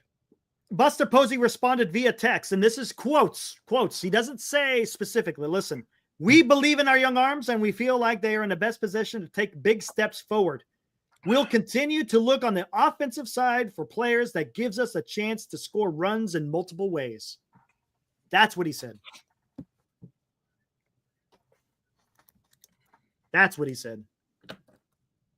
So how many young arms? I mean, I guess you got 2 young arms in the rotation. Well, no, you don't, do you? So who's the young arm? Who's going to be in a rotation? Who's going to be the rotation? Down there, right there. Don't get too excited. So it's going to be Webb, Ray, Verlander, Harrison. Is it going to Harrison and Birdsong? Is that who it's going to be? Is Hicks still in there? Didn't he say Hicks is starting this year? I thought that was a quote too. Hicks I don't think that was a quote. Hicks isn't in the bullpen. He's a starter. He never said. He never. I think he might have alluded to it. Oh, Jesus. Webb. Yep. Webb, Ray, Verlander, Harrison, Birdsong. Yep. Yeah. He said that. I mean, he did. So if Hicks is starting, then how many young arms are you relying on? He's going to rely on it so much, Eric, that he's going to pull the trigger on the Harrison deal. Maybe. He's gonna rely on him so much. He's So gonna rely on him for a good year. He's going to rely on him to close a good deal. If he's going to rely on,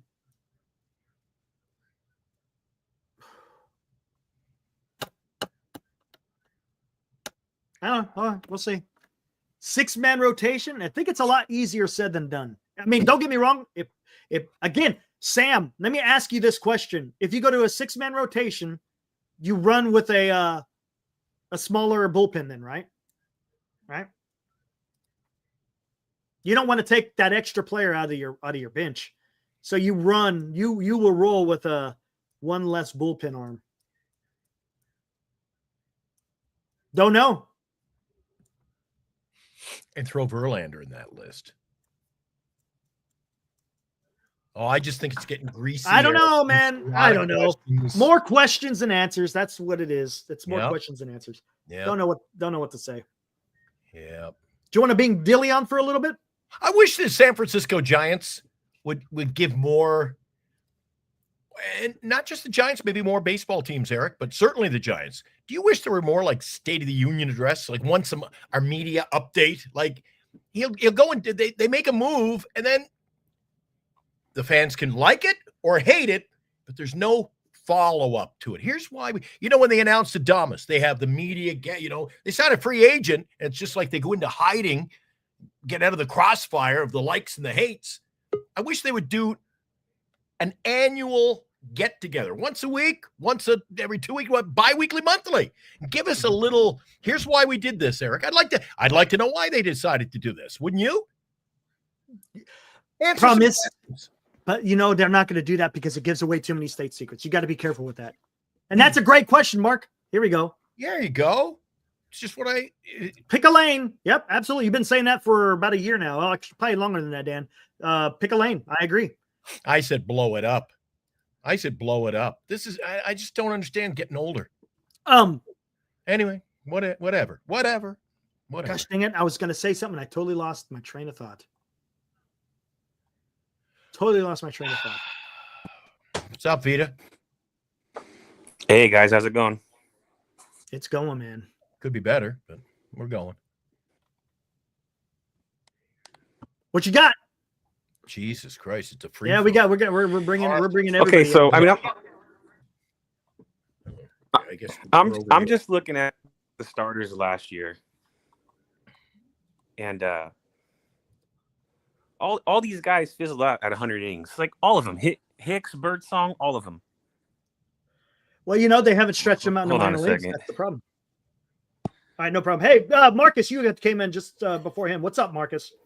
Hello, how's it going? You guys go ahead. What's going, man? What the heck's going? Look, every team needs about 900 innings from their starting pitchers. Right. Where are we getting those 900 innings from if we don't sign someone?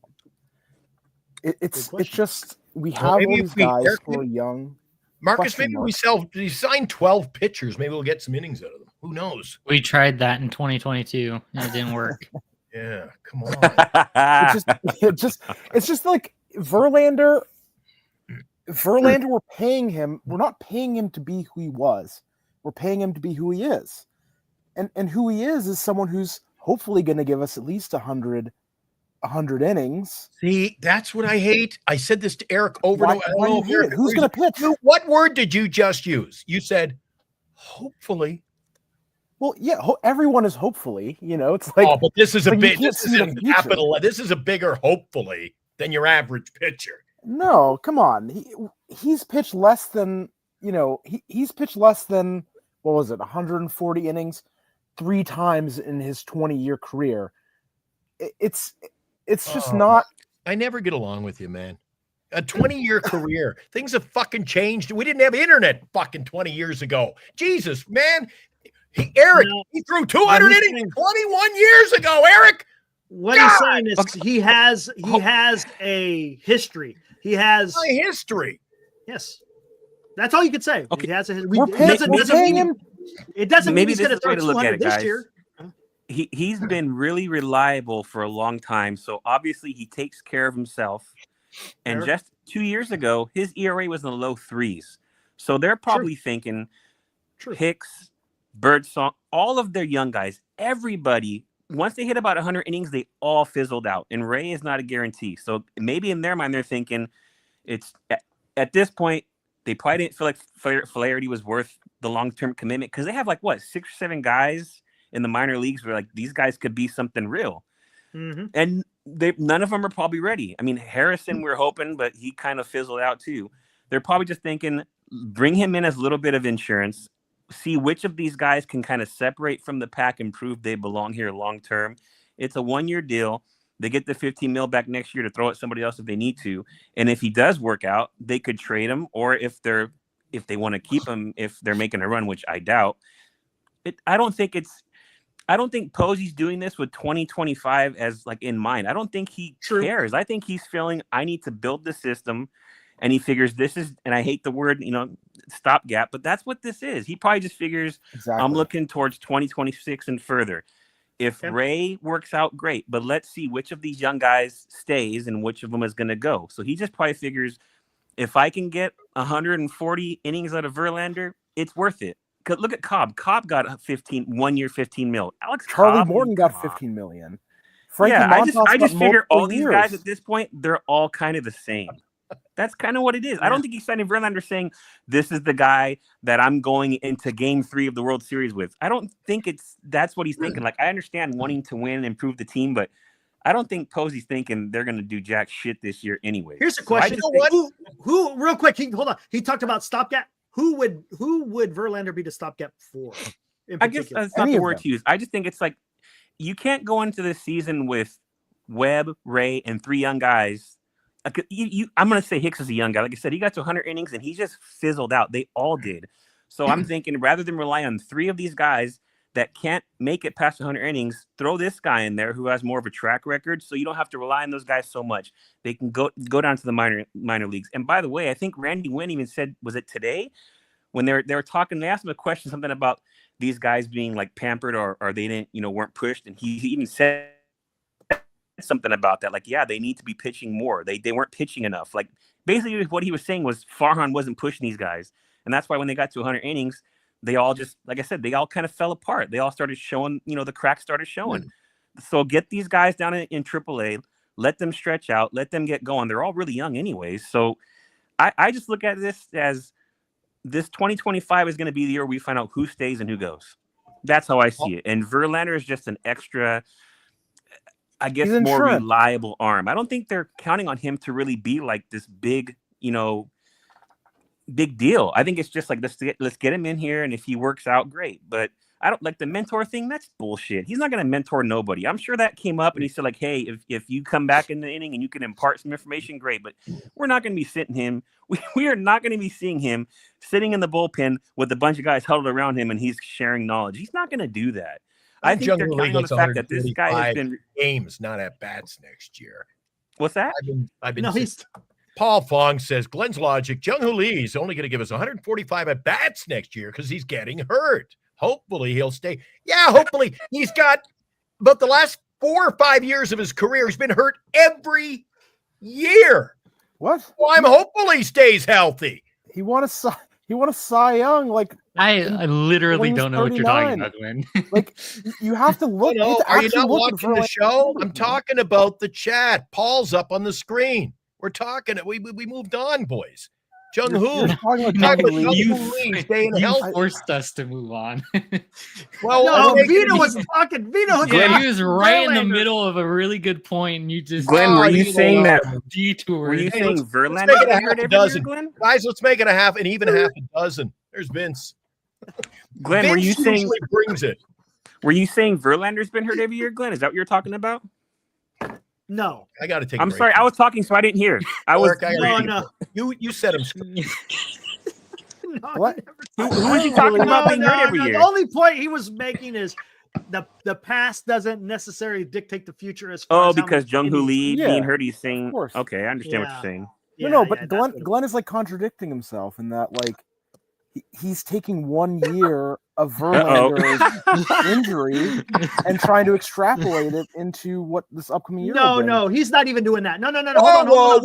Whoa! He didn't say Have you followed Jung-Hoo's career? He didn't just get hurt last year. He got hurt. No, I'm why a lot of teams weren't willing to sign the guy because he barely played his last season. Hurt. Yeah. That's fair. This is not what I'm talking about. I'm still talking about Verlander, who's really Verlander. See again, Eric. This is what the Giant fans do. Well, you can't poo-poo on it because he got hurt. He got hurt. Yeah, he got hurt last year, and he got hurt the year before, and he got hurt the year before. None of us are talking about Jung-Hoo Lee except for you. No. Verlander, when did he have Tommy John? You're still John? talking about fucking Verlander, though. Like a 42-year-old Tommy guy. John, I want to say, was it 22? 21. Eric, can you see how many innings has Verlander thrown in his career? I'm curious. A lot. Hold on, it's a lot. It's surely over 2,000. I'm well past 34-15. It's Jesus Christ. Hey, Greg, come on in, man. 8 is enough. He'll surpass 3,500 here. Wasn't 8 is enough? 8 is enough used to be on television when Verlander was a rookie, for God's sake. Holy Christ. It's true. It may be true. Oh, God. I guess, how old is Charlie Morton? Isn't he like, he's 41. Not 40, He's 41, yeah, like almost the same age as Verlander. Well, let me ask this. If Verlander didn't get hurt last year, and let's say his ERA was around like 4, just a solid 4, how would both of you guys feel about him being signed this year? If he, still kept the ERA down. Why not just play with the young guys? Yeah, that's what I feel. Because you can't just keep yo-yoing the young guys. You don't yo-yo. You just give them just let them play. Play them. I mean, you saw last year we tried to do but year for everybody. Just let them play. But last year, like I said, around 100 innings, they all kind of fell apart. So what happens when it's June and they're all just their arms are tired? They're still going to fall apart. Verlander's not going to stop. Hicks. The issue. Hicks was supposed to be a starting pitcher. So you got Hicks, you got Birdsong, you got Harrison. Yeah, but look what happened to Hicks though. When you just run with the young guys, what happens is that you're spending all these starts like we did with Keaton Wynn on these young guys, and then you put so much stress on your bullpen because they can only last 3-4 I understand innings. that. So Verlander's not here to pitch. They're not paying him the amount that you would expect from someone who's going to pitch 180 innings. No, I get it. I have no issue with the money. The money is the last issue for me. Money was spot on. I had it at 16 plus or minus $2 million, and so 15 is like right on the bill. He's getting paid what he's worth. Skaters, young arms can't go all season yet. Now, if young arms can't go all season yet, but 42-year-old pitchers are expected to. Well, I think what's going to happen is Verlander will kind of just give them more rope. Let's say Verlander gets till June. I mean, he's not only that, but guys are going to get hurt. Those guys are going to come up at some point and pitch. And what was the sense of signing them? Because I think the other guys, I think if they were, let's say they went into the year with Harrison, Birdsong, and Hicks, by June, all 3 of those guys are going to have dead arm. I think that's why. I think it's get these guys in Sacramento, give them more regular reps so they're pitching every 5 days. Because here in San Francisco, they're not. They weren't last year. And I don't think if you gave them that this year that they were going to make it. Because what happens if they get shelled early on? Like, let's say Harrison starts the year off. All 3 of those guys. I mean, Hicks, I think, would be fine. But let's just say they're getting just blasted. Let them go to Sacramento. Let them kind of stretch out and get going. I think Posey seeing Verlander as let's just get what we can out of him because I don't think he gives a shit about 2025, and rightfully so. That's fair. They're just not ready to compete. That's fair. They're just not. Absolutely. I'm not. And look, and I've said this. I was like, hey, if you could get stuff done in one offseason or a lot of it, okay, that's fine. I'm good. If not, I'm good with that too because I understand it doesn't take. And you know what? If they happen to get Roki. I wonder, you know what I'm saying? Like, what if they just happen to get him? Like, they know they're getting him. Nothing's being said yet. And this is just kind of like, we know we're going to a 6-man. These guys are going to get more rest. Like Vita, totally different. That's totally different. That's what I'm wondering, because you know the San Diego thing I didn't think about, but you're right. San Diego's out of it, and if he's saying he wants to be great, why are you going to go to LA where for the next 5 years at least you're the number 4 pitcher pitching behind 2 Japanese pitchers? If all this shit he's saying is I want to be great and all that, well, come here then. Are you really going to be great? Or are you going to be overshadowed over there? I don't know. Like, I don't want to just assume he's going to LA. I think he is. I want to say there's a chance. Yes, of course. Right. Come on. Let's put it this way. If what his agent is saying is true, we're all assuming it's just he's just blowing smoke. But let's just say all that stuff he's saying is true and he really feels that way. Don't you think the Giants do have a really good chance? 100%, dude. 100%. I mean, that's kind of how I'm feeling about it. Like, I let's just say San Diego was kind of where he was going to go. And now he's like, I don't think so. And he was never going to go to LA. Where do you go? And you're probably right, Glenn. I agree. You're probably right. But why do you want to go there and kind of be the, bottom of the totem pole? Man. You're the third man, dude. Because he wants to be great. Yeah, but what do great pitchers do? But is he great in LA? Well, okay, here's a question. We used Tom Seaver. Did him being on a shitty team prevent him from being great? No, I think no, not really. No. If you're great, you're going to be great wherever you go. Period. Wherever you're being. Thank you. You're going to be great wherever you're going to be great. If Buster can, that's another thing too. Is Buster? Yeah, he's an executive now, but he's going in there with a player mindset. Hey, I was just doing this a few years ago, and I was one of the greatest to ever do it at my position. So he can I think he can speak to Roki in a different way than a lot of these other guys can. Yes. He can pitch to him. You're going to have a Gold Glove catcher right there for you. So he might have, something there. I don't, we're not going to know for another week or so. It'll be surprising. And if he goes to LA, oh God, dude, I don't know if I'm looking forward to these, starting the week after next, man. It's going to get a little bit. It's going to be. Let's just look at it this way. Like, how many times do MLB players sign and we're just like, did not see that coming? Why can't that happen here? We've got it already with Adamas yesterday. Like it's happened this whole off season. People are signing in places where we don't expect them. So all these people that are saying, "Oh, it's a sure thing," these people sign here or there. They don't know anything. None of us know anything. We don't know anything. No, we don't know no one. I don't. Glenn don't. You guys don't. We don't. We don't know. Period. None of us know anything. And here's the other thing. Earlier I was saying. So I could be wrong. Next year, our top pitcher, Eric, could be Verlander. Or he might be cut loose. Or he may be cut loose by July. If Verlander's ERA is 3 by June, he will be traded. He'll be gone. And that's when they'll bring the young guys up. He'll be gone. We need 900 innings from our starting pitchers. We'll get 200 from Logan Webb. And let's be generous and say we'll get 150 each from Harrison, Ray, Hicks. There's still lots of innings. There's still 250 innings left on the table that need to be accounted for. Let's say Birdsong gives us 150. Where's the other 100 innings going to come from? There you go. And this is the most optimistic outlook on how many innings these young pitchers are going to do. Here's a question. And Dan, we've been talking about that, and I should have brought this up. Then what was the point of signing Chapman to an extension and Willy Adames? They only got a few years left, right? Chapman, 3, maybe 4. So why would you do this if you're in a sense, you're kind of going for it if you're extending Chapman and signing Willy Adames? No? I think they're going for it, but that doesn't mean they're going to go all out. I don't think they feel like they're in a position to where you can go. That's what I'm trying to say. That's why I said, does it, to me, it doesn't add up signing 42-year-old Verlander to 1 year when you've signed these other guys to multiple years. Improving your roster with smart signings does not mean you have to go all in. This market is too big to rebuild. Like the Yankees will not be a rebuild team. That's just not. Just like the Giants. The Giants will never be a rebuild team. We will never be a rebuild team. We have to spend a minimum amount of money every year to make the on-field product exciting enough to fill seats. It's simple as that. Even if we're not going all out to develop a roster that's going to win the World Series, you need to spend the minimum amount of money, which is towing the line with the competitive balance tax, in order to have a watchable on-field product. Would you sign Pete Alonso with a 1-year opt-out? Yes. Sure. Yeah. What's the point, dude? Yeah. He's going to opt out and walk. But here's why. Here's how I look at this. Let's put ourselves in Buster's shoes.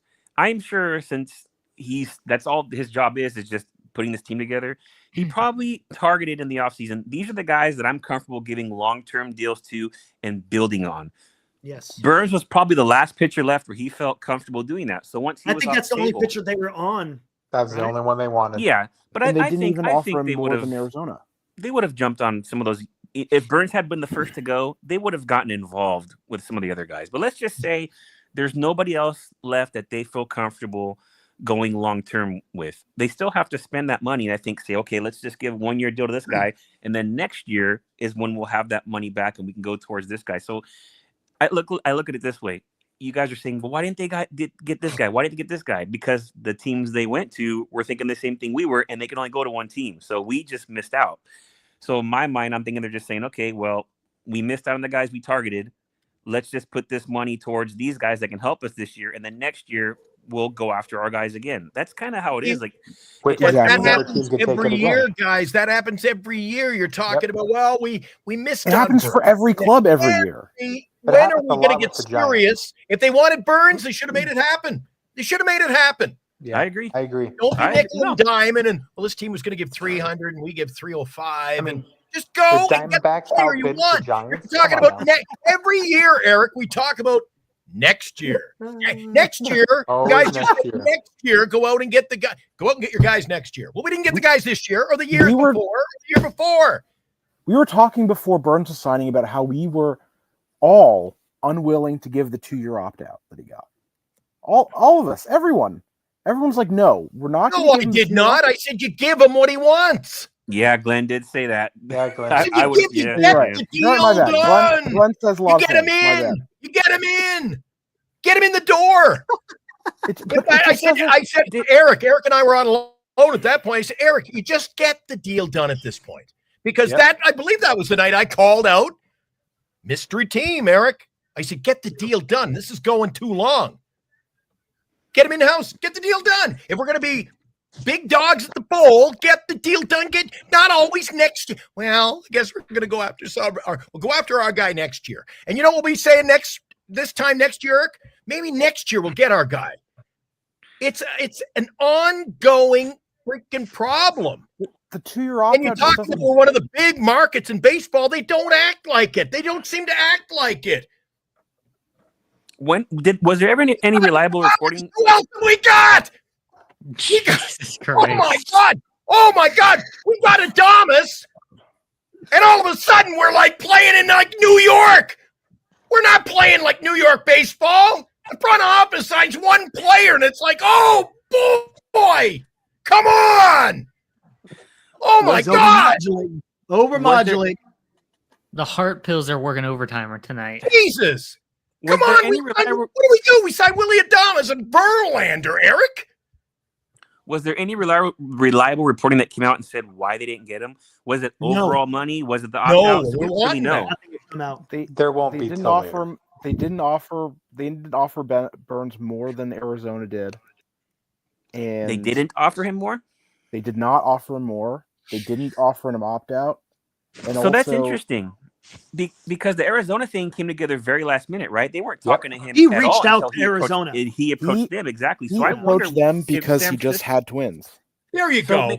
So I wonder if San Francisco was thinking, we have the highest offer. We're in the driver's seat. Why are we going to raise our offer? Unless Burns came to them and said, hey, this is what I want, and they said no, they probably thought, well, we've got the best offer. Oh, no. Not with his agent.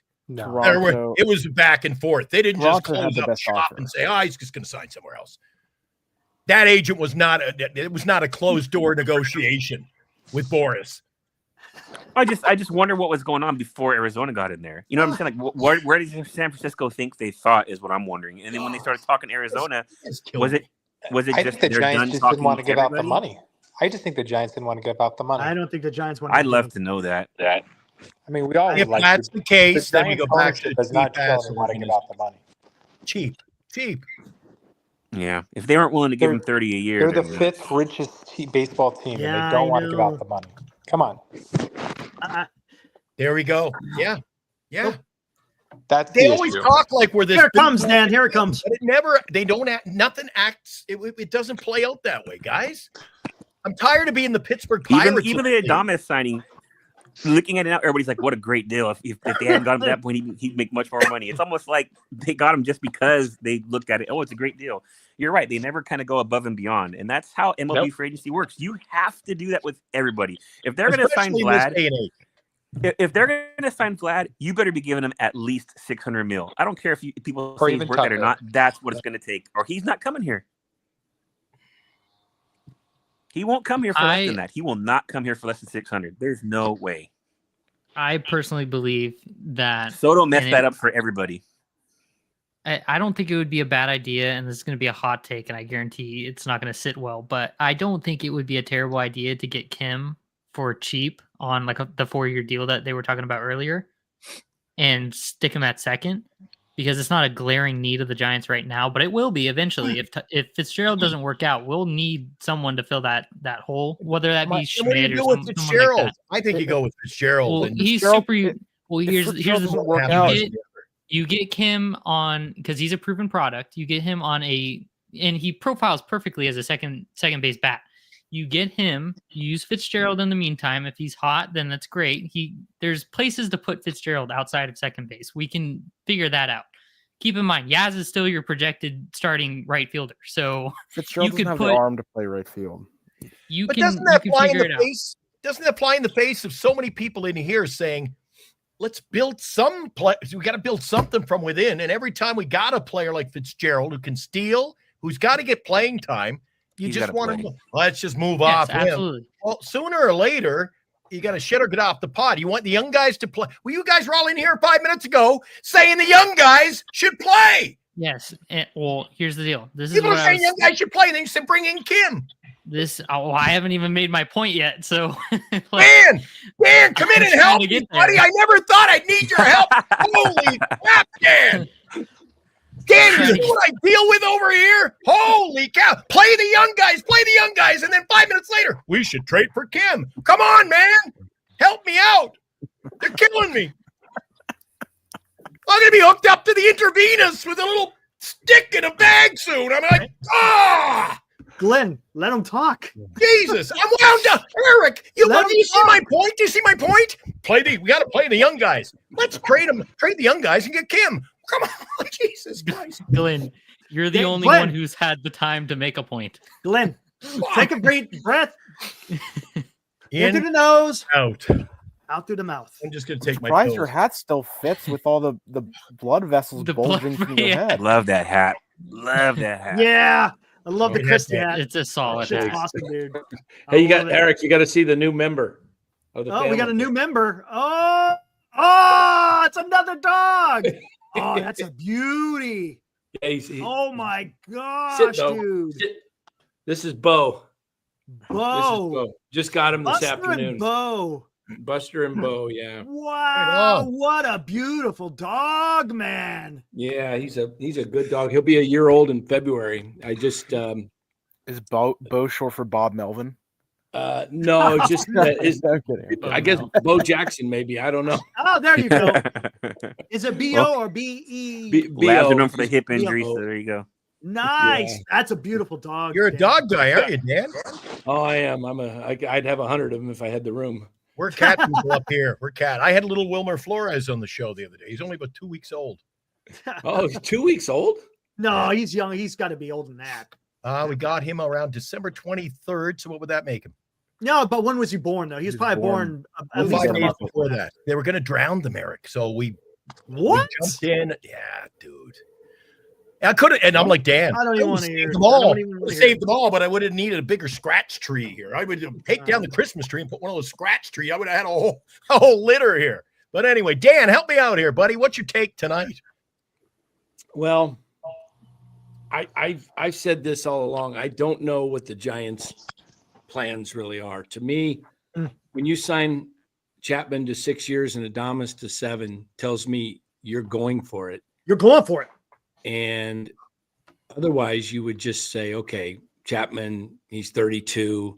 We drafted Schmidt. Let's just play Schmidt. You needed a shortstop, okay? The one thing the Giants did not have was a shortstop in the organization. Fitzgerald and Luciano are not shortstops. So you needed a shortstop. And Adames is still, 29?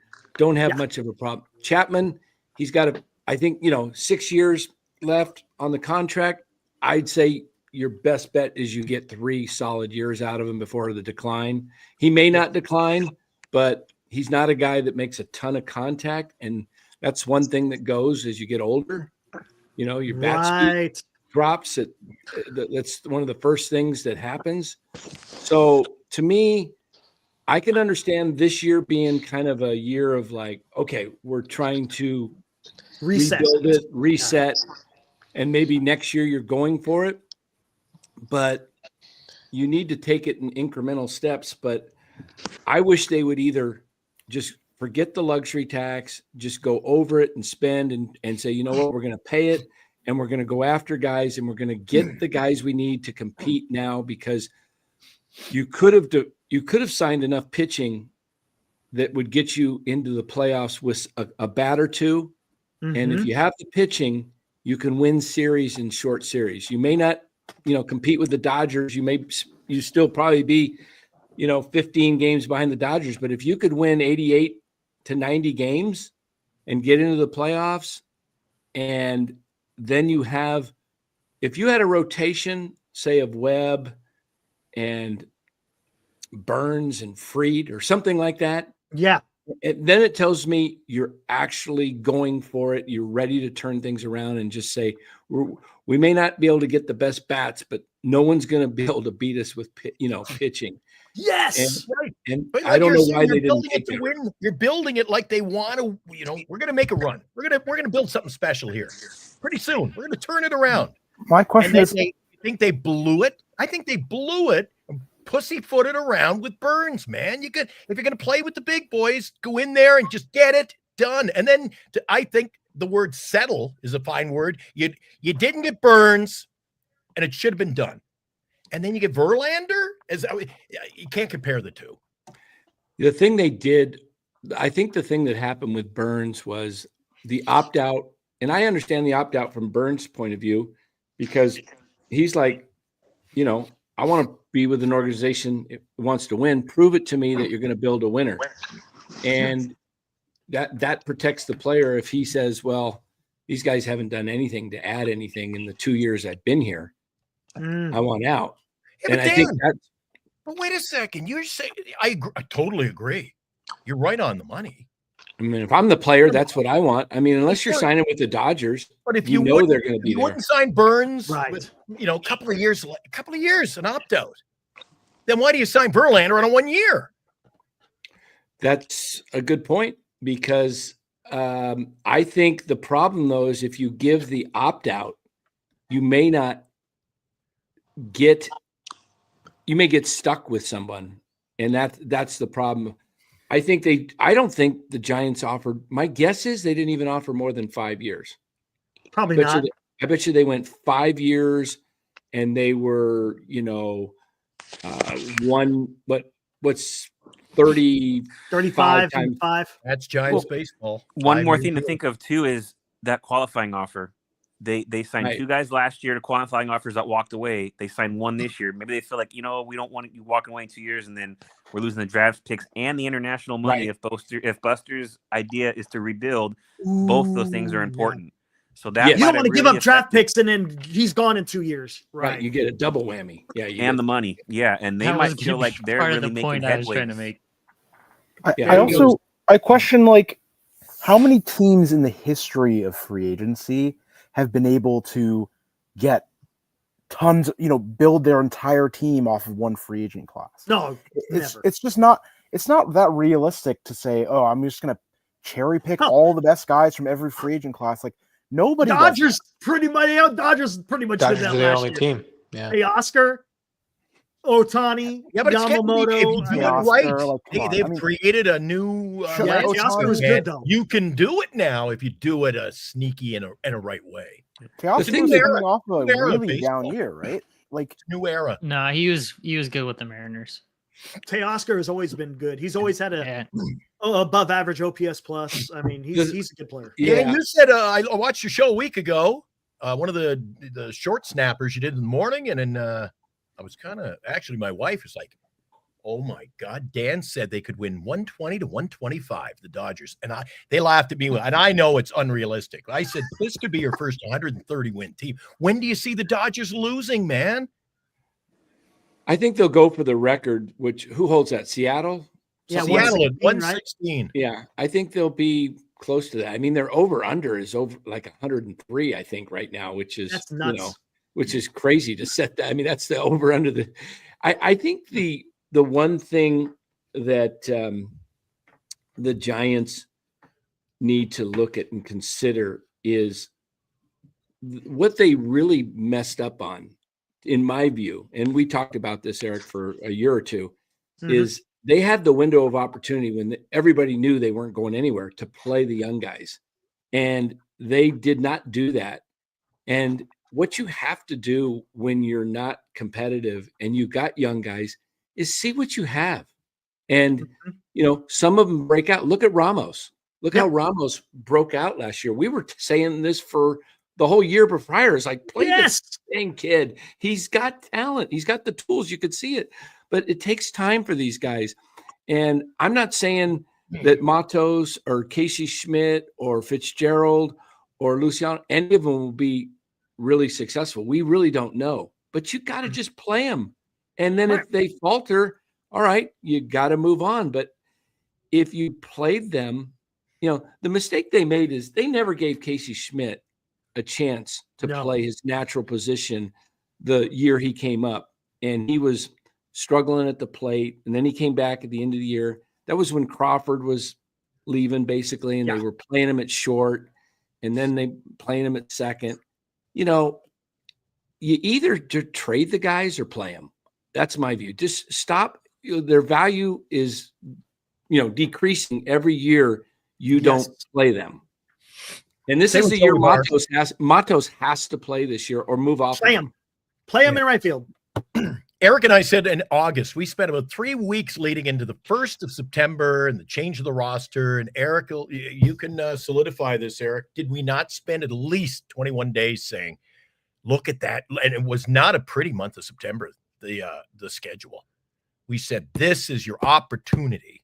You can't have another Giants missed opportunity. Play the young guys. And then a couple of weeks into September, they got on a little run. And then all of a sudden, we're back with the Confortos and the old guys playing again. They go off script. And I love your line, Dan. You get in a lane and go with it. There's never a lane for this organization, man. It's 1 week we're going to go with the young guys. And a week later, it's screw, we're sending them all to AAA on a one-way ticket. And you never know. And even the lineup. I'm on here constantly saying that when I go to Oracle Park, I never know if my guy is batting 8th, 3rd, lead off. I mean, Soler batting lead off. Come on. That's all Farhan stuff, though. That's gone, though. That's gone. That's Farhan. Nobody's arguing that we miss Farhan's management of our team. That's not what this is about at all. It's that we have holes that we need to fill to get through all 162 games and hopefully more. Well, we're going to see what we get from Bob Melvin this year, and see if he has a really going to philosophy. It's going to answer a lot of questions. Yeah, you will see if Melvin either has it or does not. The one thing I could say about Melvin is he seems to have bounce back years in his managing career where he has a bad year, like he did it even in San Diego his first year, and then the next year was it his first year they made the playoffs? I can't remember. The second year it kind of tanked. Yeah. So hopefully he has a bounce back, but I think he'll be on the hot seat for sure. Absolutely. If they don't win. And if they, I don't think Buster, they might not fire him mid-season if they're not doing well, because that's just not generally what the Giants do. But he won't come back, I don't think. Right. If they get rid of Melvin, do you think their next coach is in the organization right now? Let me think. Ron Wotus, do you think he gets a shot? I don't know. I hope not. I don't think so. I think you could look at it. It could be someone like a David Bell, who was with the organization, managed with the Reds. Wait, he's a GM now, isn't he? He's a GM somewhere now. Is he? Yeah. Is he really? Yeah, he got hired as a GM somewhere. Okay. He got promoted. Donnie Ecker from the Rangers. Donnie Ecker. He would be so. The Bob Melvin signing kind of leaped over along with Farhan from the Oakland era. While other teams were going out, the Reds got a new manager who's a proven manager, a real proven guy that has won everywhere. And then you got guys like Cleveland who went out, got Vogt, a former Giant and a Bay Area player. You would have cursed that. No. Down, you know what? You would have hated wouldn't have that. succeeded in San Francisco because you still No. But what I'm saying is, you either go with. I just think Bob Melvin wasn't a good. It just reeked of Farhan, didn't it? I don't know. I want a former captain as my new head coach. He's got a better manager winning percentage than what's his face, Bochy. He's a more winning coach than Bochy. He had a good couple of years. He had some good teams there in San Diego, and they just did not. And to be honest with you, and skaters, Greg, he had says when the hiring of Bob Melvin was announced, everyone was on board because no one could stand Hapler. Yeah. Come on. People wanted to go back. Gah! Yeah, Dan. You know. Yeah. Hey, what do you got there? You want to try my hamburger here? This is really good. Just with the right amount of cheese and sauce dripping. What was the word that he used, man?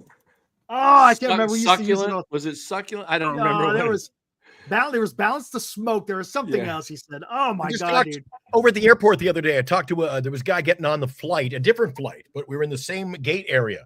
And I had my Giants hat on. We started talking baseball. And he was telling me he recently saw him. He was I think his son was playing like college soccer or something like that. And he said he he goes, dude, the guy was the most ignorant, wanted nothing to do. Like he basically said, F you. He goes, dude, that guy had bad vibes. I said, well, I think it was the same when he was in the dugout, man. Oh yeah. There was tension with him in the dugout for sure. He just said he was not even a, hey, yeah, you're a ball fan. It was just like, just leave me alone, man. Hey Dan, what do you think with these arbitrations all done and sealed? Mm-hmm. No one's gonna have to go to court. You think there's a trade coming now that they're all done? You think maybe they're just waiting for this to finish up and then they can maybe start working on some trades? That's a good point. I can't believe that Yaz will be on this team opening day when I was just like, Are you going to bring him back again? Seriously? I mean, he's a great defender. If he's going to stay on the roster, he should not be. He should be the fourth outfielder. That's it. Defensive replacement, occasional starter against, good matchups, pinch hitter. But you got to play these young guys. You got Ramos, Lee, and Matos. And then you also got to figure out, what are you going to do with McRae? Is McRae, another season of, getting some seasoning in AAA again? It doesn't look like, I don't think you put McRae on the roster to sit him. Just to sit him. Yeah, you don't do that. I mean, you're wasting his batting cages. That's what he needs. Not when he strikes out 40%. You got to get him at bats somewhere. Yeah, he needs at bats, right? And he's going to have to cut that thing way down. He needs to get it down to like reasonable. When I say reasonable, 25, which is still 25. High. That's still high. But that's league average, really. For a lot of. But I don't know if it's complete league average. It sure is the average on the Giants, though. Right. I'm thinking that Buster's going to make Matos force his way into that lineup before he does a move. I don't think he's going to just hand it to him. I think he's going to keep Yaz, and if Matos forces the issue in spring training, that's when he'll make a move. I don't think he's going to do it like now. I just think he figures, here's my roster right now. Matos, he just got that MVP award. show me you belong there. He's not going to just hand it over to him. I think he's going to make him force the issue before he moves off of Yaz. That's possible. That's just how the Giants work. They're just not going to just give it to him. They never do. They just don't do that. Well, you don't know. Eric's been harping on. He wouldn't. Who knows? Harrison, Yaz, a little trade coming. Having no backup plan doesn't make sense. Yeah, that's a great Dan. What's the spot for Luciano? I mean, there's no outfield spot for him evidently, and they say he's an outfielder now. So is he a DH? Is he going to be traded? Because I think he just goes down to AAA. Hey, is his back still bugging him? He didn't even play winter ball. But these were all guys. All these are names, guys, that were our future. And now, like, are they really even in our future? Yeah, and that's the thing. Play him, or like shit or get off the pot here. Come on, this is the same thing every year. And I thought with Farhan gone, it's going to be a whole fresh look. Let me ask you guys this: would you trade Eldridge to Toronto for Guerrero if Guerrero said he will sign the extension before the trade? That's not how it would work, though. It doesn't cost that. How it would work. Why not just wait a year? Why not just keep Eldridge and wait 1 year? Because I don't think you're going to get him to sign. I don't think you'll beat. I think Dan thinks this is the only way you get him. Yeah, the extension has nothing to do with the trade. I know it doesn't. But if you what Dan is saying is if you could get that extension, like if you could because there was an agreement. Your finger. Look, if you change the rules of baseball. No, you can get him to sign a deal with Toronto with the idea that Toronto's trading him. So Dan, you came into the channel. I got to ask you this then: which side are you on? Which side of the fence are you? Keep the young players and play them, like you said, or trade Eldridge, trade young players and bring in guys. It's going to be one of the other. I asked the question about Eldridge, but I am doing a video recording soon on Vladdy, and I have a trade that will be not including Eldridge. It will be something like Harrison. And it was McRae and the kid Dakota Jordan for Vladdy. And I would do that and take my chance with him unsigned and try to get him to sign. And I would offer him 12 years, 500 because assassinate Boris while you're at it. That's not Boris isn't his agent. Knowing the Blue Jays the way I do, Boris isn't at Vladdy's agent. Canada. I think that Danny, if you're onto something, I still don't think the Blue Jays do it without getting a young pitcher as well. Harrison. Yeah. Harrison is the young pitcher. He's still very young, and just. Oh yeah, you said Harrison rather than Eldridge. So Harrison, McRae, and Dakota Jordan. Jordan has the potential in few years to he's a hit or miss guy. Power bat. And do you think he'd be traded though before the deadline? Do you think he's gone? Oh, I don't think he's going to get traded. It's just something I'm going to propose. You don't think the Jays will just say we got to get something, or because it's kind of like last year. I mean, they're $100 million supposedly apart, right? The Jays are offering $350. Vladdy says he wants $450. I think you might have to pay him. I think you can, if you got him in San Francisco, along with Adames and Chapman. And you have some of the other pieces, Ramos. I think Ramos, I'm excited about Ramos. I heard him on the radio today on MLB radio. They interviewed him. And I just think, I for one, kind of took him for granted in this offseason, kind of thinking about all the other guys. And, Ramos is coming back. He was our all-star. He could even get better. And so I would love to see a lineup of those four guys, Adames, Chapman, and Vladdy, and Ramos. And then you throw in some contact guys like Lee and Matos. And think about it. Vladdy doesn't strike out a ton either. He only strikes out 15.5% of the time. And he's got a high on base. He's got a high on base. And if you could get him here and then, with Buster and convince him, Buster, played at the very end of his career against Vladdy Senior. I think he retired in 2011 Senior. But you got to take risk, and a risk I think that's a high risk, a low risk, high reward situation because so you trade McRae and Jordan. Likelihood, are they really going to make it? And then Harrison's the guy that could make it, but you get Vladdy for at least a year. What happens if, you know what, you're not in it and he hasn't signed the deal and you're not in at the trade deadline? You're going to get some prospects back. Good point. I think it's worth the risk. I don't know what it would take for Toronto to move him, but you're going to have to offer something, like you said, Glenn, a good young pitcher. And I would even throw in another young pitcher that's not named Birdsong, Roop, or Wisenhunt.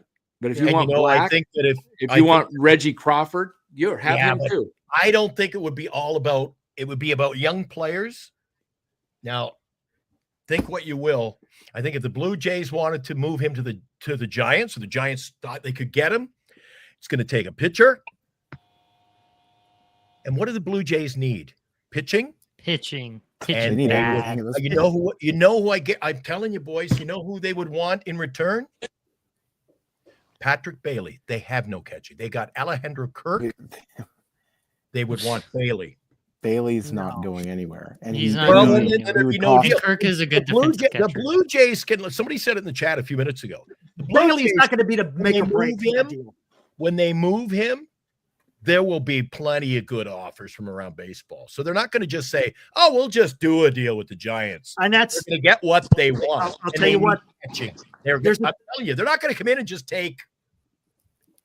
There's a team out there that could make a run, and that's the New York Mets. The New York Mets got six players on the top 100, and three of them are projected to start this year. A pitcher, an outfielder, and a shortstop. Problem is, the Giants don't have a lot to offer beyond Eldridge in the farm system that is top 100. Now, the only difference is Harrison is already MLB ready. Right. The other guys aren't, so he's a step above those guys. Right. If you look at the trade value, when I put he's 31. Yeah. He's 31. Vladdy's only like 21. Yep. And then if you add Dakota Jordan's like a 7, and then McRae was like a 7 or 8. So it was like double, that the Blue Jays were getting. And the Giants could afford to give even more.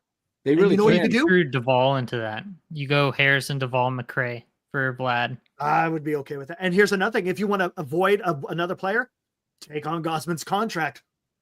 Yeah, you could do that. Well, I don't know. You can't now because now they're only at 21 million. So now they can't unless they trade away guys in the roster. Yes. If I don't think they'll trade Vladdy now though, because I was listening to, I forgot who it was. There was some Blue Jays reporters, they were saying that they poured so much money into that stadium and updating it that if they were to move off of Vladdy now, they kind of it'd be like throwing the money away because you're basically telling your fan base, don't come out. I guess they poured a ton of money into like restaurants and a bunch of stuff in that stadium.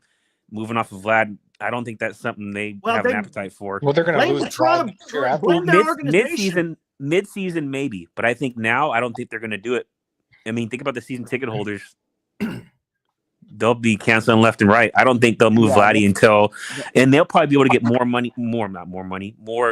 prospect capital at the deadline, just because those teams that think they're in it are going to be more for a 2-month rental though. I don't know. I don't know. For a 2-month rental, they're going to get more now than they would. You're going to get more now because you're having him for a whole season. For a 2-month that's rental, true. Yeah, because not only that, but yeah, you're right. I mean, here's the thing. Again, if they're worried about the season ticket holders, I don't think they're gonna have the appetite to do it now. I just don't think they will, because I guess those guys kind of know what they're talking about. They're looking to rebuild. I don't think they're going to lose much if they get rid of Vladdy now. They're probably going to keep him and see where they're at. And like you said, there are desperate teams that overpay at the deadline because they're in contention and they want to go for it. But Baltimore didn't really trade off of some of their guys last year at the deadline and really go for it. They didn't seem to make those moves. They kind of hung on to a lot of their guys. I think they traded. Didn't they trade? Was it Westberg that got traded to the Marlins? So who got traded to the Marlins? No, Norby. Connor Norby. That's right. And there was another guy, Stowers.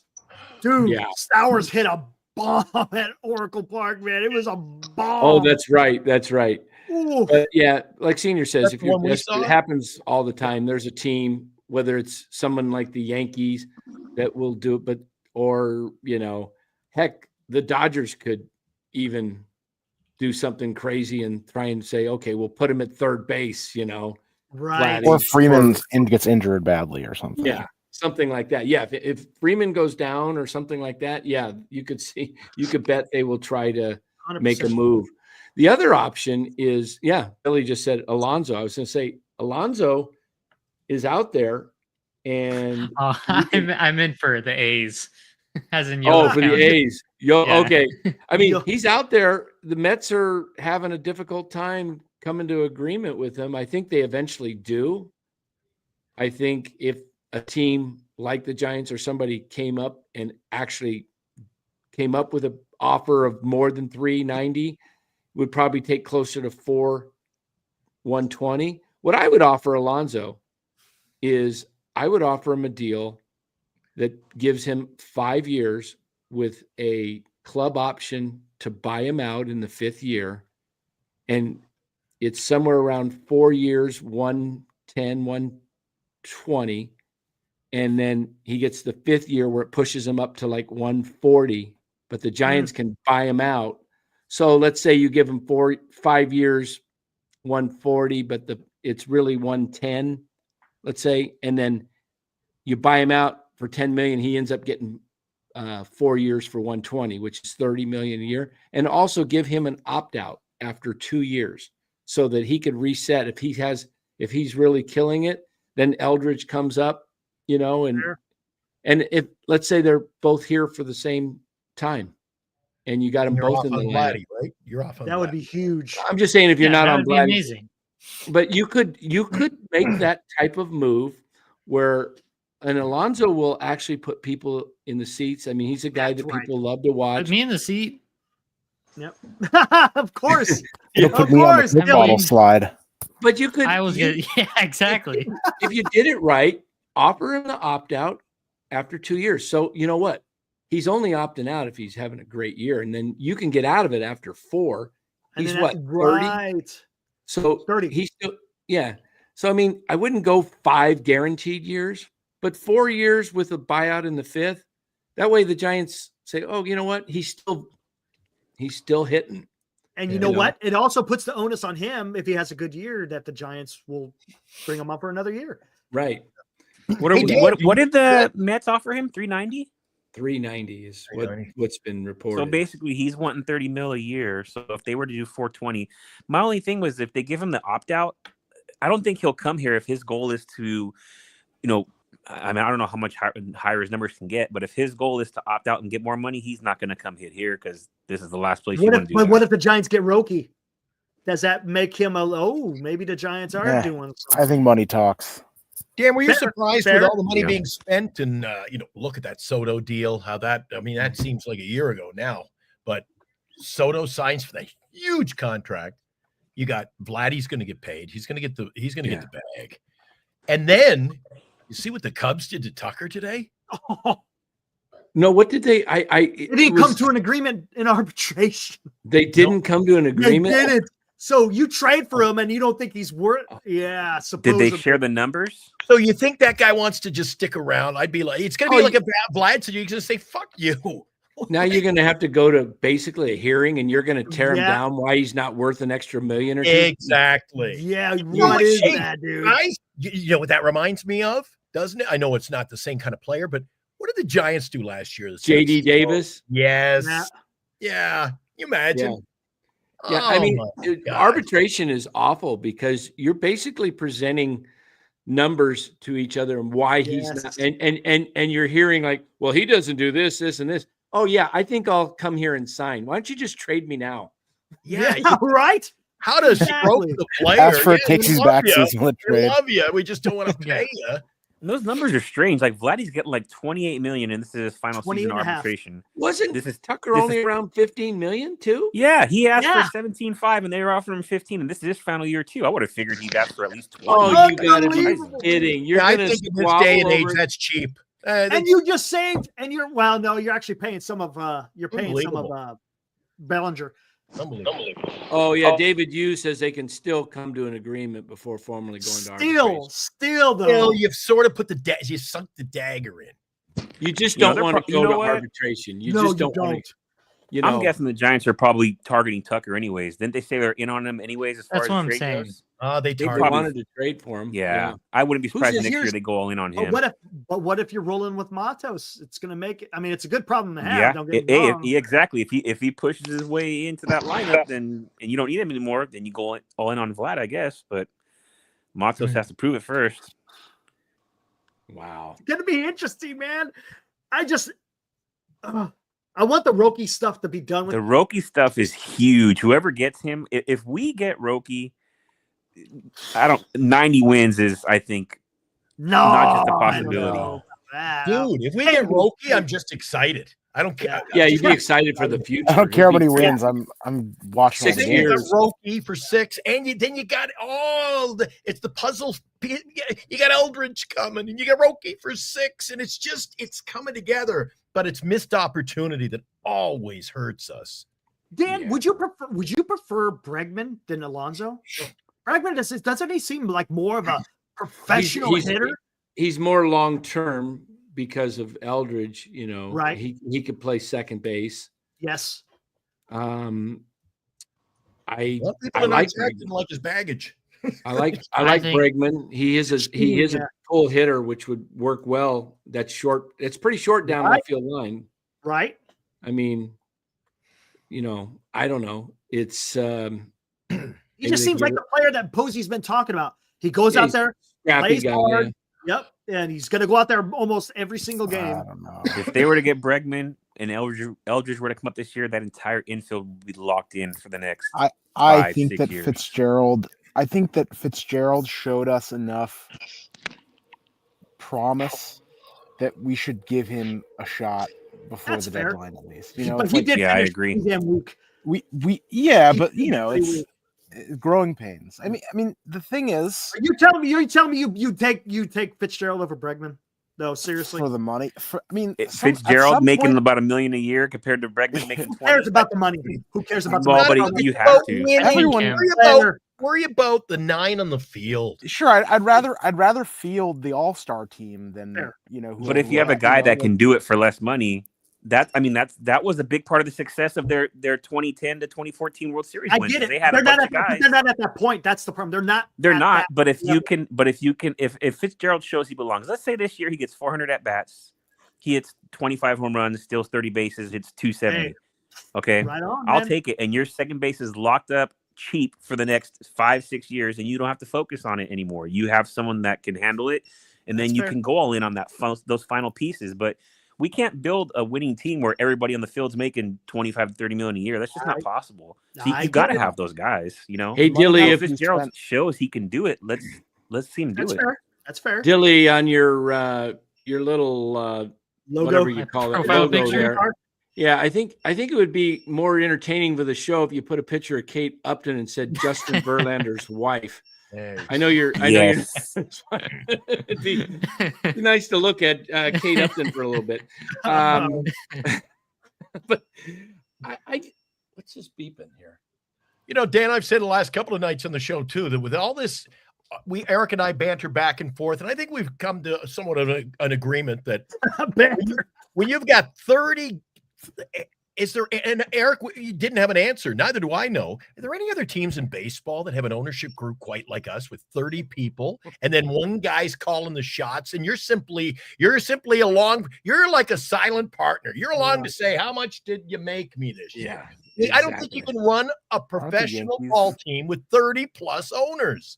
It's pretty tough. Yeah. Especially when there's the guy that's the controlling guy, Greg Johnson, at 26%, who doesn't even go to the games, doesn't even pay attention what's happening. He just wants to break even. I told Eric I haven't never seen him or seen him you on don't see. He's not around. He's not. Hey, let me step away. I'll be right back. I got something beeping. I think something gonna wake up my wife here. Check that quick. All right. Yeah, it's. I'm telling you, this year is. Don't you guys agree? Anyone can jump in here. Don't you agree that this is we call it ifs and hopes, and we don't know. Still don't know we don't know what we'll get this year. We don't. 90-win team or 75-win team? You don't know. We have no idea. If the young guys show up and they perform, we're gonna have a great year. Yeah. And if they don't, then we're not. And I think, in order to have a winning team, you have to have the homegrown guys show up. And so if we're not going to, we just have to see what they're made of. And if they go out there and they perform up to our expectations or above, we're going to have a great team for years to come. And it's no point trying to replace them before we have these guys who are brimming with promise and talent, and we don't give them a shot to show us what they're made of. Yeah. That rotation's where it's at. That's where it's going to be. That's going to be it. Which of these guys is going to separate from the pack? Is Harrison going to be the guy that, we thought he was going to be a couple years ago? Is Birdsong going to make that leap to show this dude's an ace? Like, that's the thing. Which of those young guys is going to be the real deal? They have so many young starters with promise right now. It's crazy. They have like 6 guys that everybody's kind of, I don't know if I say excited about anymore, but you got Wisenhunt, Wisenhunt, Harrison, Birdsong, Wynn, Mason Black. There's a bunch of guys there that could, easily, Root be there long term in this rotation. It's just if one or two of those guys is going to be the one that, shows he belongs. One of them is going to hit. One of them is bound to hit this coming season. Birdsong looks like it. Birdsong looks he has the best, he holds himself the closest to what a starting pitcher needs to look like. Yeah, but it's sophomore year. I thought we were going to see more in Harrison last year than we did. Yeah, I expect Brian Price. Sophomore season's a tough year for a pitcher or any player for that matter. Go ahead, Marcus. You were going to say something. Yeah, Harrison had these elite strikeout numbers going through the minor leagues, right? And then once Brian Price got his hands on him, that all disappeared. So, hopefully he's had a little more time to figure out major league hitters and he has a new pitching coach that hopefully won't. He needs to clean up his motion. Stopped throwing hard. That's his problem. His whole entire minor league career, he was sitting mid to high 90s, throwing top of the zone, had a sucky off-speed slider nonsense. Just doesn't matter. It's a change of speed, but you can get away with that with having the elite fastball that hit me if you can. That's also why he walked everyone. That's why his walk rate was so miserable. But it's called being effectively wild. He was successful because he threw hard and was effectively wild. And then if he could develop a good off-speed pitch that he could command a little bit, you can afford it, because that's what Tim Lincecum threw freaking hard as crap, had a really good off-speed, and he got away with it because he threw really hard. And so it's oh no, that splitter he had was devastating. Exactly, because it played off of his heat, fastball. His high heat. Yes. And so if Harrison could go out and throw 96, 95, top of the zone, and then have whatever, if he wants to throw a slider, if he wants to pick a pitch. He needs a secondary pitch. I don't like when he started screwing around. I'm going to throw 92 and try and get more command, bring my strikeout rate down. It's that's not the type of pitcher you are. That's not. You learned how to pitch this way, and he's only 23. The same way. He's got to go back to being the pitcher that was called up in the first place. Exactly. I got to see him play his first. It wasn't. I don't think it was his first start, but his first game at Oracle Park, and we were jumping out of our seat. The guy had a good game. He went 5 and change, and he had a dozen strikeouts. He's throwing hard. Dude, he was mowing him down, and the more that we were only in the 4th inning, we were already jumping out of our seat, thinking holy crap. We were thinking Roger Clemens 20, man, against Seattle. Yep. And they took him out of the game. And he was young and he was just called up, but he was electric in his first Oracle start. But he's got some things to fix. Let it loose. Stop trying to be a finesse pitcher. That's not your game. Go out there, country hardball, throw gas at the top of the zone, throw your little off speed occasionally, get guys to swing over the top of it. That's the way you pitch. High strike. I hate to say it, but there's a lot of parallels with Blake Snell. Throw hard, have a high walk rate, but also have a high strikeout rate. If you go 4 innings, so be it. If you strike a bunch of people out. Well, Snell also has a devastating curveball, though. That helps. There's another case this year. Another case this year is what we were taught. We had our scout Paul on the other night, and he says, there's players who can be coached and can't. Well, if he was being coached, like you say, Dilly, if his whole, there could be something there to that. If they were changing it on him and he was just being coached, I mean, we're going to find out this year. We're going to find out this year. If he was doing with it, if that's the way we're coaching him, we're going to change you. I mean, isn't that a lot of San Francisco Giant philosophy? We're going to bring you in. We're going to reinvent things. Like, just give me good players. I mean, a lot of organizations do this. A lot of organizations pay a lot of money for people to try to do those things. So, while I don't agree with it, and while, I'm hoping that the Giants are doing a better job of utilizing the talent instead of, completely warping it, I wouldn't say it's unique to the Giants. I think it's just more frustrating because of all teams, they always seem to try to invent the wheel. Baseball, you just know more about the Giants. Moneyball type thing. The baseball was played one way for 100 years, and then all of a sudden, the Jim Farhan tried to. I know he's gone. It's just tried to reinvent things. Oh, we're going to do the platoon. We're going to call people up for 2 days and send them back. And oh my God, I want to get them on, get them over, get us some speed. I want some speed this year. Because they're going to have it. Build a team with the home run hitters. We haven't seen that. So what lane are we in? Are we small ball? Some guys do long ball. It's just some guys do a better job. Really. Like, imagine if the Giants were the ones who were able to reshape Shamanaya with that lower arm slot that he picked up. We got him to throw 97 again. Yeah, they did. Say that. They got his velocity back because he was grunting 89. He was also going to driveline before he came to the Giants. Yes, and driveline is a massive thing. The same with Cobb. Cobb went to driveline as well, I believe, and that helps out a lot with that kind of stuff.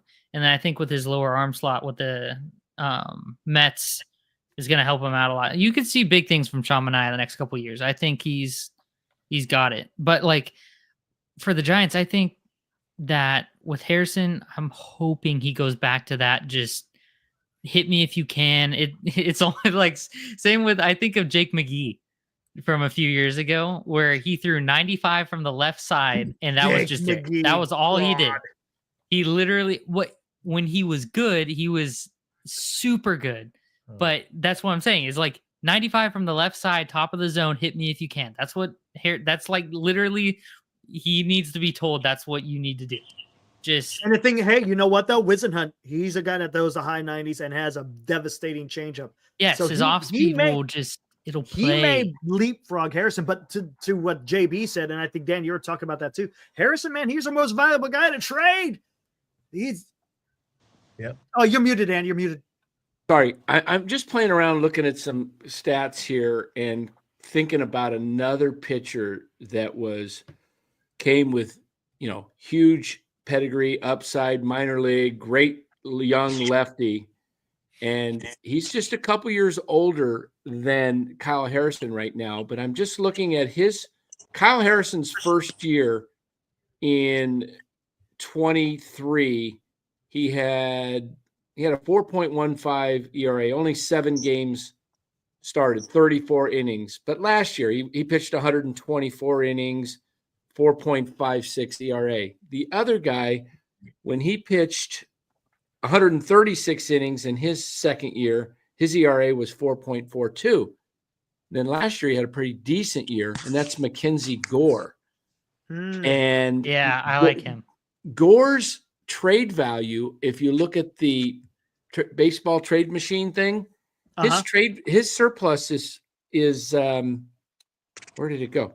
Here it is, 59, and Harrison's is 31. So Harrison could jump up in the next year or two. Interesting.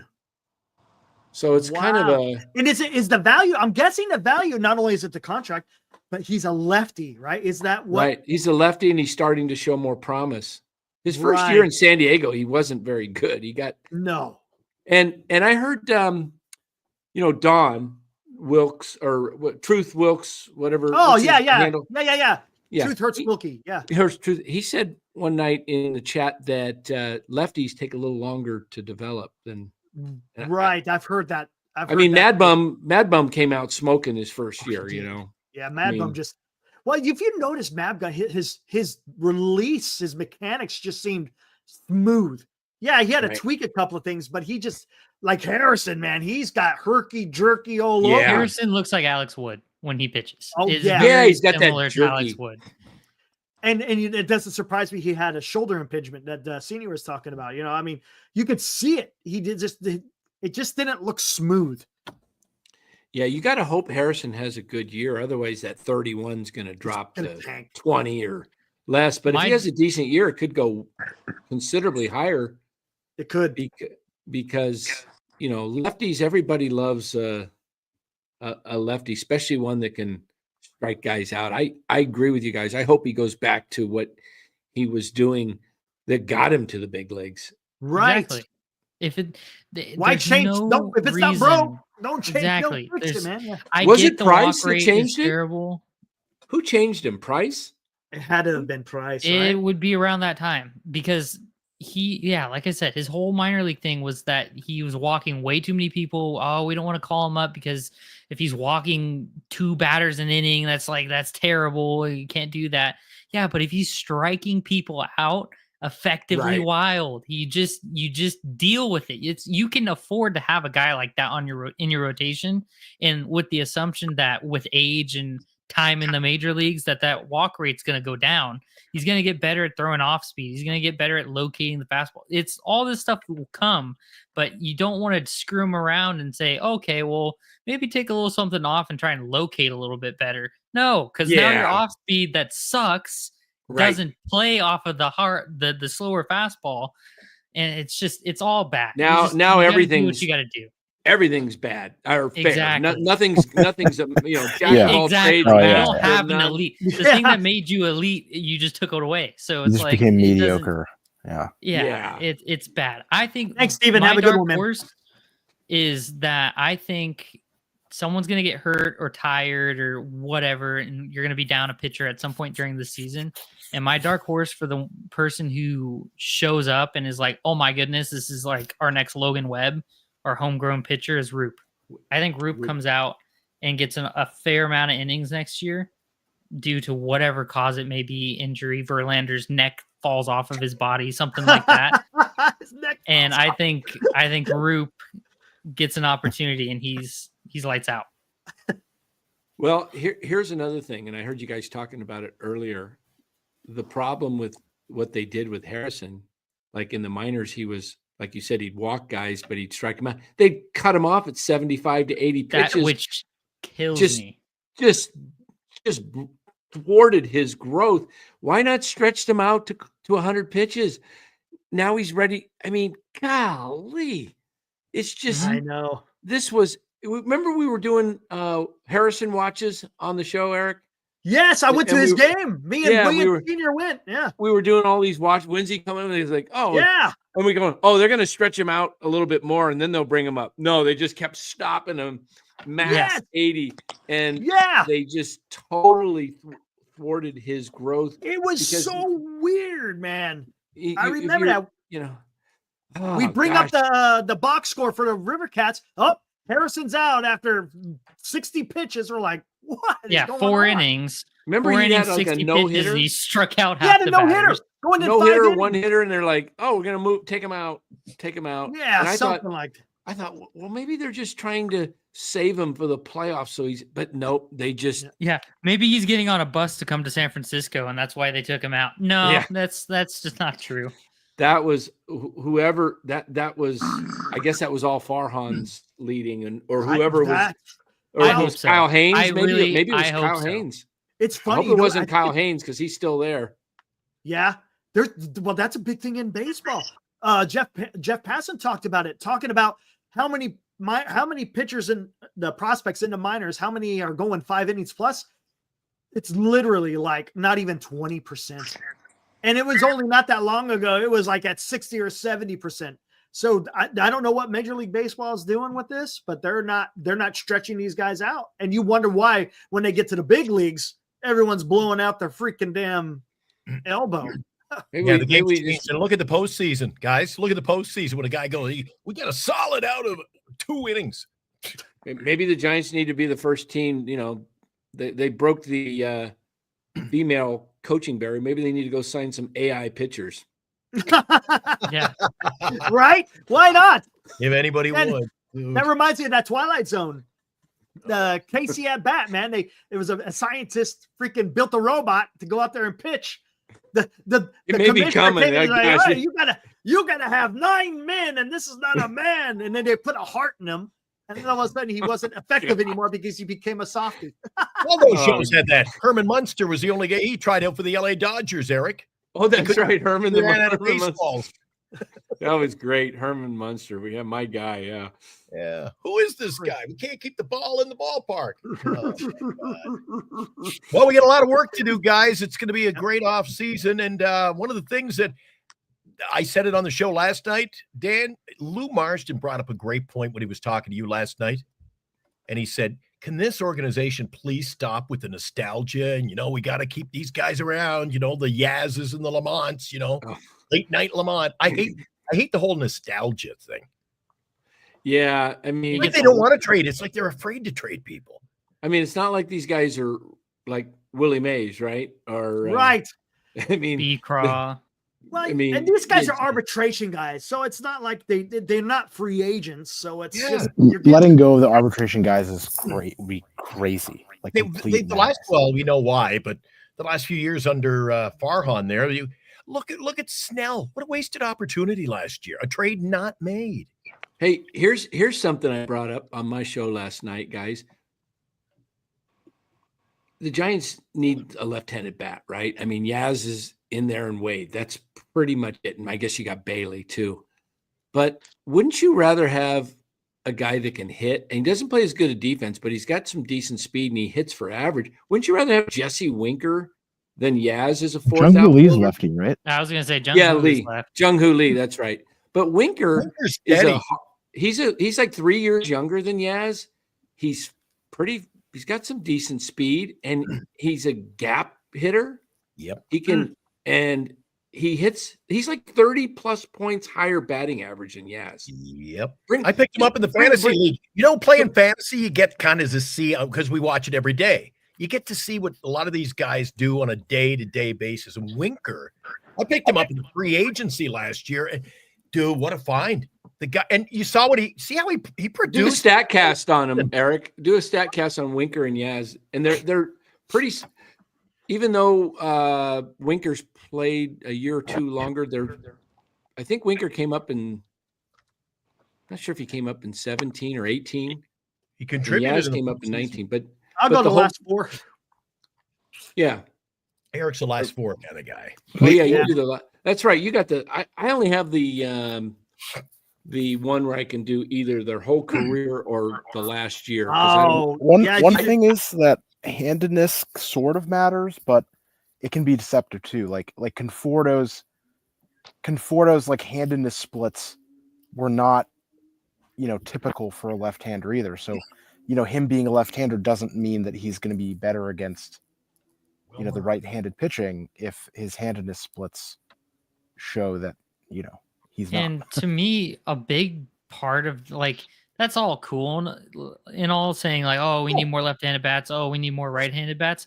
But to me, that only matters really if you're looking to platoon. Because if you're a good batter and you bat 300, it doesn't matter. Yeah, well, Winker can. Yeah, exactly. Winker can hit much better than Yaz. So I mean, I'd much rather see Winker facing a lefty than Yaz in a situation. And he just there it is. Yaz has a bigger WAR because of his glove. Because of his glove, exactly. But if you look stolen base, about the same. But he'd be at 30 points higher. And we're not playing fantasy baseball. Walks here. more. But the on base takes more walks. Was there? Look at you have to play both sides. See, of the ball. I feel like I get it. That's too close to being a side grade for what it would take. You're getting. I feel like that's What would Winker? He's a free agent. Bat. What do you think Winker signs for? 10, 12 million? Probably about the same as And Jazz. I was gonna say, is that Jazz. extra $2 million worth like 30 For points of 4 less batting more? average? Well, look at that on base. He's going to be on base a lot more. I mean, 30 points is 30 points, boys. 30 points is a big deal. Million, That's a I mean, big that's deal. $2 million. These days. That's 5 less WAR. Like 50 points on base percentage. we're not signing a Yeah. DH here, right? Like No, someone that could play outfield. He's not if as he's good as playing Jazz in the outfield. he's not Yeah, as good exactly, but as, if no, he's- he's not as good. we have to look at. We're not playing fantasy baseball where we just look at offensive stats. Like they have to play, they have to hit, and they have to field. And if all of these advanced stats are pointing to the fact that Yaz is a more productive baseball player, I mean, I don't. If they're a slightly worse hitter, but they are earning us runs back on defense, that matters far more to me. Is like the holistic view of the player. I don't give a shit what his batting average is. No, not always. Not always. Well, I'm I just going take to pull Not always. Matos. I think Yastrzemski's in an extreme case because Of he course, does play a Matos good is right gonna have field. it. I'd How many people came into our rather chat? him. How many guys? How many people came into our chat, Eric, before the Soto deal? They didn't want Soto. He's not a good glove out in the outfield. I said, well, he's a Gold Glove finalist. Well, Like, it's not about. I don't think anyone didn't want It's not about Soto. not signing Soto. It's just that it's about evaluating how much he should get paid and not would I want him on my team. Like that. That's not what that was about. Well, I look at Winker. He's had a couple of years where he hit 299 and 18 as a 24-year-old, and then he hit 305 as a 27-year-old in Cincinnati. That was with 485 plate appearances. He's had some rough years, but he does make more contact. So contact-wise, he only strikes out about 18% of the time. Yaz is like 26.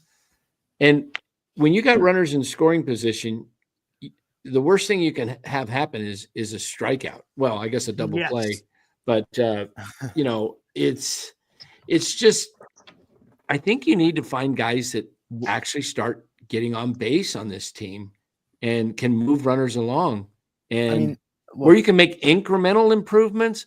This isn't a major move at all, obviously, but why not make little incremental moves that make you, if you can get better at one position and it doesn't cost you anything really, why wouldn't you do that? If it's better, if it's actually better, You would have to dump Yaz though at that point to make that Winker. move. Oh, absolutely. Improvement at all. Yeah, I would Winker hasn't had a positive D-WAR in his entire career. He hasn't even had a neutral D-WAR in his entire career. Make him it's your just DH then.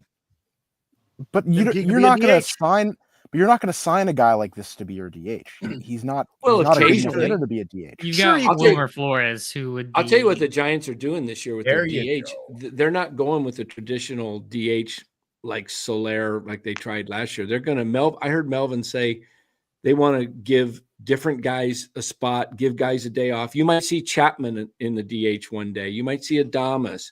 You might see Jung-Hoo. They're going to give guys days off. And then, it's going to be Wade. It'll be Flores at times, but it's not going to be every day unless somebody really gets hot and, like Flores was in 23 season where he was our best hitter. Thank you. But just I think in this era of baseball too, and in our ballpark's unique, but in this era of baseball, I think teams are going to get away from this. You got to have a Dave Kingman as your DH. There's more value to a guy who gets on base, steals, get bats for average, and in our ball, lots of gap in our ballpark. Why do you need a guy who's got to strike out half the time, but he's going to hit? He hit 30 home runs. Well, that's good, but I hate seeing a guy who he had 35 home runs, but 60 RBIs. It's not. That's what kills me the most. I'm glad you said that. That is my biggest pet peeve about the Giants. My entire lifetime in being on this planet is that we don't have dudes who have RBIs. Oh, he had 105 RBI this year. Like, that's not a thing. That's literally just not a thing with the Giants. And that annoys the crap out of me. And when was the last time we had a home run hitter? Really? I would like to see more RBIs, but more as like a function of the team. I mean, if the guys in front of you aren't getting on base, you're not going to get an RBI. So it's sort of not in your control in that sense. But I would like to see better hitting with runners in scoring position. But like RBIs is not actually something that tells you if someone is good at hitting with runners in scoring position. So this is like there's stats like that just like don't. I know where you're going with that. I understand. No, it's a cumulative team representative stat. If you have 3 guys who hit 90 to 100 RBIs on your team, that means your team's getting on base a lot, right? And they're driving in runs. It's not like, oh, we had 1 guy hit 100 RBI and then 4 guys hit 56. It's like that's not how that works. Yeah, as an assessment of your team, I think that's totally fine.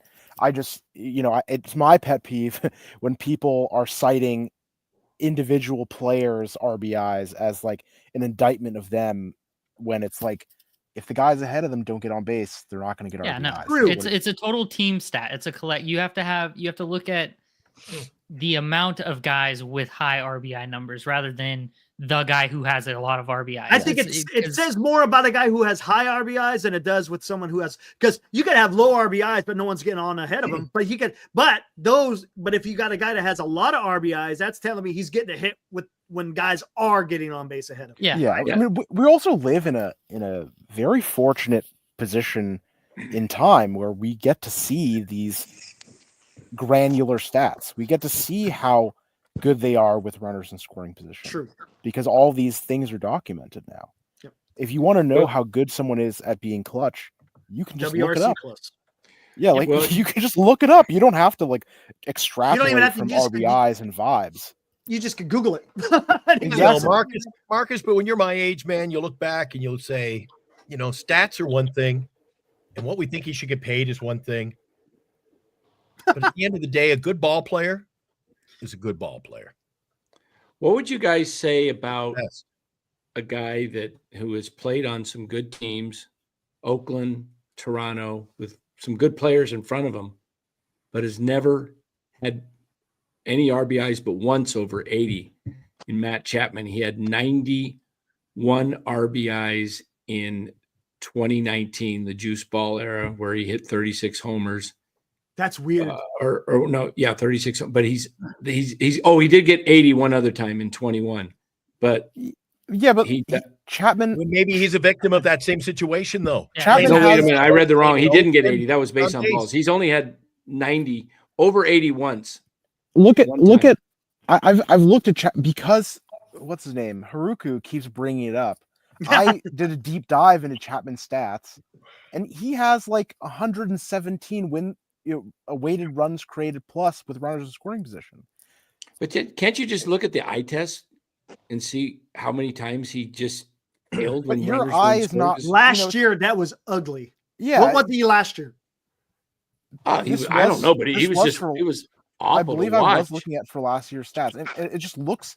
It's like there's just. I mean, I brought this up before. There's a famous thing in math called proof by picture. And the whole point of it is to illustrate how unreliable the human eye is at determining things. I know what I watched. The guy constantly. Let me tell you this. A good ball player. Let me tell you this. Stats. I know a good ball player. I compared, and this was like a few weeks ago when I was on the show. Chapman, Adames, and Alonso. Out of those 3, they are.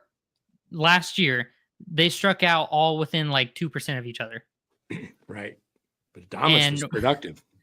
Exactly. But look how many runs Chapman scored, and he had almost 30 home runs. The RBI numbers are way different for all 3 of those guys, just based on the teams that they're on. But like you look at the different types of players, like you look at Chapman, you look at Adames, and you look at Alonso and how their bats like are perceived. They're totally different from each other, and yet they all struck out about the same. So it's like right. The problem is when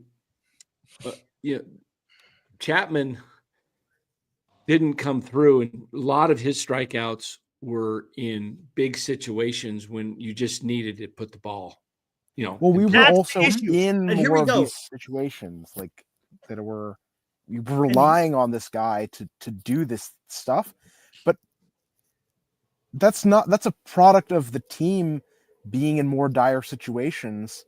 But why didn't he do it with Toronto when he had Guerrero? Yeah, he hasn't done it with any team. He hasn't done it with any team. He had one productive season at the plate as far as driving in runs, and that was in 2019. But he look at the guys he had batting in front of him in Toronto. He had Springer, he had Bichette, he had Vladdy, and this is when Bichette was hitting 300. Yes, correct. And he had Guerrero, not Guerrero, the left Springer. fielder, the left field Gurriel, Gurriel Jr. Lourdes He Gurriel. had all those guys in front of him in Toronto. And if you look at his numbers while he was in Toronto, why do you think Toronto didn't want him? Yeah. That was that big. Oh, a lot of balls flying out of that dome too. The Rogers. Like that's a good point. Hit home runs. That was the stadium to do it for a guy like Chapman playing half your games. We say Chapman's great because he's the best we've really had besides Ramos last year. You go. So we go, oh wow, we got Matt Chapman, and you know what? He is excellent third base. I will never take that away from him. He's an excellent base runner. He knows how to play the game. He's the clubhouse guy. He shows up and plays every day. He's durable. All those are valuable. But when it comes to having a productive guy come up in the plate, he fails much more often than the average player would fail at the plate. And here's the thing. Did you see? Real quick. Go ahead. Yeah, there's one thing, and I think I know what Marcus is trying to say. Yeah, there's times where he's knocking in a guy, but usually it's at a time when the Giants don't need that run necessarily. Right. It's in those times when the Giants may be down by 1 or 2, and you got those instances where he needs to come through and he just hasn't. It doesn't mean he doesn't get RBIs. It's just when there's a specific time when the Giants garbage really time in basketball, we call it. Yeah, exactly. I mean, he came through a few times. There was a few times he hit some a few clutch times hits. he did. Yeah, he did. But I just remember last year, like, my goodness, I would be on the phone with you, Eric, or somebody else. Oh, he's going to K here. Just watch. Yeah, 100%. More times than not, we were right. There was too often late in games that would hurt you. Bases loaded. Oh, how many times, Eric? How many times would we go on the post game and talk about the bases loaded, nobody out, and couldn't get a damn run? That happened again, a lot. That's why sometimes, that's why old school baseball, man. Sometimes you can't look at the numbers. The good player will get the big hit. I don't care when the chips are down. Would you say that Chapman was a good baseball player last year? He was good. Yeah, he was a good player. Pretty decent. Would you stole a lot of bases actually? And like where would you personally put him in the top? How many players in baseball would you put Chapman? Top 10, 15, 20? No. Because he was 11th in MVP voting. Yeah, and they base that because you got a bunch of guys that look at the numbers on, the WAR. They take WAR so highly, and his WAR was not much on offense. It was so much tilted toward his defense. Of course, that's why he's a Gold Glover. That's why you play half the game. A lot of times in baseball, there are players who the media, the fans, like I kind of sense with Verlander, they just have a name. And, you get a guy who gets voted for, MVP. And you go, geez, he didn't do much this year. It's his name. The record guys making the all-star team that you think, geez, why is he on the team? It's name. A lot of times, and why did he? What they're doing. I mean, I think we get in this trap a lot as baseball fans, where we watch, the pitcher and the batter, and we're not paying attention enough to everything else. But like, I don't think that his defensive value is being inflated. I think the reality is that most baseball fans are consuming baseball in a way that doesn't allow them to appreciate half the game.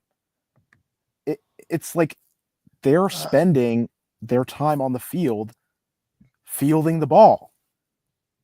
That's valuable. That's absolutely is valuable. That's part of the whole package.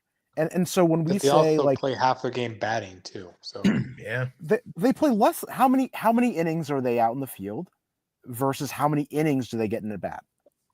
well, yeah, but the They batting's spend a still third of the important, game though. on offense. I get that, but the batting's still important though. You need someone who's. I'm not saying that it's not important. There's clearly players who are being paid money hand over fist purely for their bat. That's evident. What I'm saying is that like there's this vast overcorrection, like with people that hate on Patrick Bailey, which is completely nonsense. Him playing catcher, he gets to influence every single pitch on defense. That's huge. That influence, like people are saying, well, why not play Blake Sable or play, whoever, crappy defender that can hit at catcher. But you have such greater influence on defense as a catcher than you do on offense. So when you have elite catchers, especially elite framers like Patrick Bailey, their value is astronomical compared to some doofus who can, catch a ball sometimes and hit. But that doesn't reflect when you look at fantasy baseball, or you listen on the radio, or you just look at, the newspaper or whatever, these let things me are ask you lost. this, Marcus. Where do you think, I'm just looking at something here, Baseball America. Now, this isn't up to date because they haven't done for 25, but this was late April 26, 24 MLB top 100 players by Baseball America. Number 1 was Acuna, 2 was Betts, 3 Ohtani. Where do you think Matt Chapman fell in the top 100? For 2023? 24, going into last April, 2 months into, or 1 full month into the season. Well, Chapman had a horrible start to the season, right? I don't This remember. was before the season, right? Well, it's a little bit into the season, but they probably did this based on. They probably did based on the 2023 season. That's yeah. I mean, I'm going low. 76, Dan. Yeah, 76. he started out the season pretty badly. So, I don't know. Let's just put it this way. That's not I'm still looking for his name. I haven't found it, and I've been through all 100. There's all sorts of ways to judge players, and by any reputable source after the conclusion of 2024 would put Chapman in the top, I don't know, at least top 15 most productive players in baseball. So, Marcus, if you've got a good defensive player and he bats 180, what do you think of that? I mean, he'd have to make up a lot, right? If let's say we have for pitchers, for example, back when they could hit, we don't care about their batting average, right? Right. Just as an extreme example, the most extreme example is we don't care how good a pitcher can hit because their influence on the game is not really determined by their bat. And so when players have this outsized influence defensively, we can tolerate bad offensive production. So were you tolerant to Yastrzemski in right field, playing a solid right field, but the guy hits the first 2 months of the year 180? I mean, at the start, obviously at the start of the year, I was extremely unhappy with. I don't think he cracked 200 until he's like in July. It's like he 225 is actually, to me, it's a bonus. That guy was horrific. Oh my God. Yeah, Yastrzemski started. I mean, but it was a cacophony of errors at the start of the season with so many players. I mean, who was even doing well other than nobody? Conforto had that hot streak at the very start, right? Why are we talking about that man? That man, he's gone. That's gone it. No, but what I'm saying is that's it. Like the whole team was just in the shitter. So Trenton Brooks. It was a Trenton complete. Brooks. We gave Keaton Wynn 12 starts and he had like an 8 ERA or something. And here's another thing. I mean, if you want to use this metric, how many All-Star games has Chapman been in? It's only been one. I mean, is that indicative? I don't know. Top 15. I mean, I just think he's come up with top 15 because I don't know about top 15. I mean, there's a lot of pitchers that also are going to be in that list as well, and I think 15 is a little aggressive. I could put Chapman in the top 100 this year going into this year. I put him in the top 50. Yeah, I mean, I would say he's probably. Because defense does play a massive role. 30 teams in the league, and I would say if you went through most teams, there's probably 2 players on each team that I'd rather have than Chapman. And some teams it would be like 4 or 5, like the Dodgers or more. So that comes down to the question: who would you rather have? As a viewer and a fan, yeah, like Chapman isn't flashy. I mean, it's the same thing with Logan Webb. Plenty of people hate Logan Webb because he's not flashy. But at the end of the day, it's like their production is not as measurable by the flashy things. Now, if you compare him to other third basemen, absolutely. Now he's up there because he's a fantastic. He's probably the second best third baseman behind Arenado. You know. Sometimes I think these conversations get a little over. I grew up in the mid 70s to throughout the end of the 80s. My favorite baseball, getting to watch Mike Schmidt, watch the Expos, and I've been on Dan's show talking about my love of the Expos as a kid, getting to see Rodney Scott, Tim Raines on the base paths, and before you had the statistical analysis, there it is. There you go. Look, it's who are you? Woody Fryman. Woody Fryman has arrived. Before we had the statistical analysis, I could sit down and just watch baseball and not have to well, this guy has a higher WAR, so that makes him better. You got that one from Los too, didn't you? The eye test. No, this one's mine. Oh, is it? He's got his own still. One time we both wore. Yeah, I didn't think that's a tough one to give up. I just hate getting into the statistics more, guys. This one I can't remember. Yeah, nice. But I love the colors. Yeah, I love the colors too. I just think that when I watch Chapman, I say, okay, as a guy who's been watching baseball for 85 years, it feels like, no, literally over 50 years. I love his attitude. I love his game. He's a guy that is valuable to have on a really, really good team. Like if you put him on the Dodgers, he would become instantly.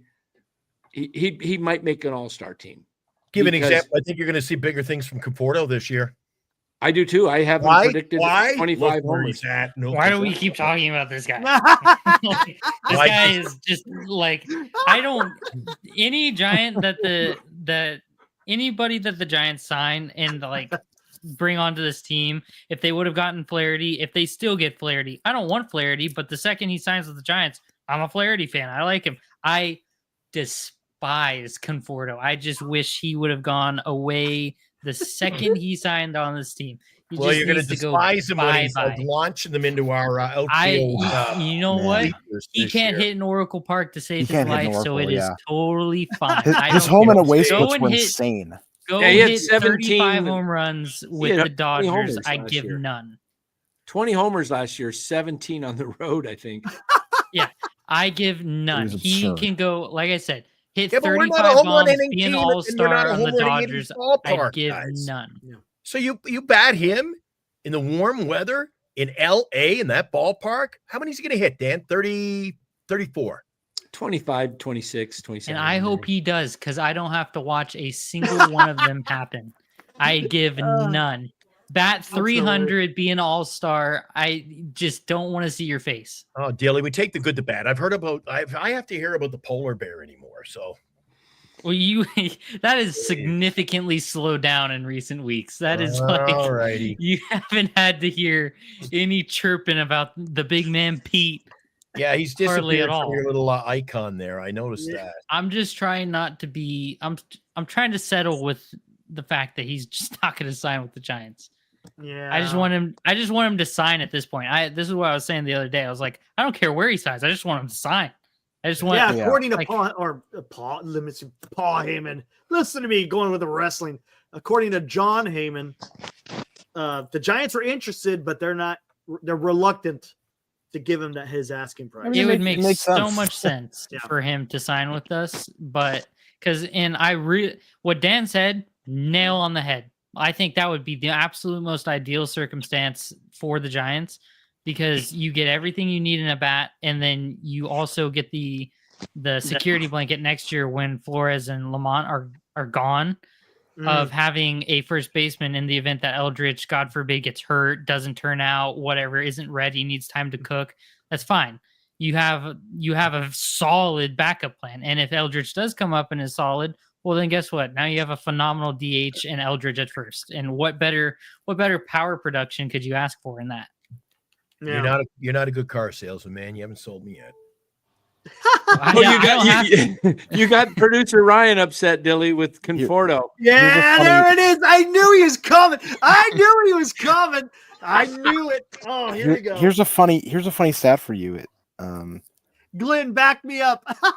Hey, he may be a phenomenal player, just not on the Giants. For the Dodgers. Pete Alonso led He's gonna all of baseball in scoops. Yeah, that is like the greatest stat of all time. It's when you play first. It's a one hopper, a short hopper, or whatever. Gets a one hopper. Yeah, there you go. It's the greatest thing. I have a first baseman glove because I used to play first when I was in when I was little in Little League. And on the side of it, I sharpied in Big Scooper. Big Scooper. If you watch Adames highlights, he throws a lot of one hoppers. Yes, he does. He loves to spray the ground. Senior wants a battle. God, no, dude, we're past 3.5 hours. I gotta get out of here soon, Eric. If we're not, we gotta get the hell out of here. Man, I got like 4% left on the laptop. I'm gonna die any minute anyway, and we're looking at. All right, let's get the heck out of here. Dan, thanks for showing up, man. Dan, thanks for backing me up, buddy. Thanks for having me. I'll say this last final parting shot. If Marcus loves Chapman, you probably would have been content with Casey Schmidt playing third for $700,000 instead of $25 million. Oh, okay.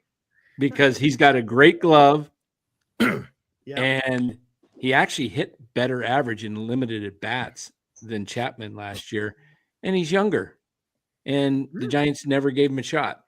So I get that Chapman's a better all-around player, but for $25 million and a guy that doesn't produce when the game's on the line for the most part, I mean, if I'm pitching and I'm in a jam and I see Chapman's coming up, I'm like, okay, I can get out of this. Well, not getting to see guy. It's been a story of the Giants, right? Who got a fair shot the last little while? Right.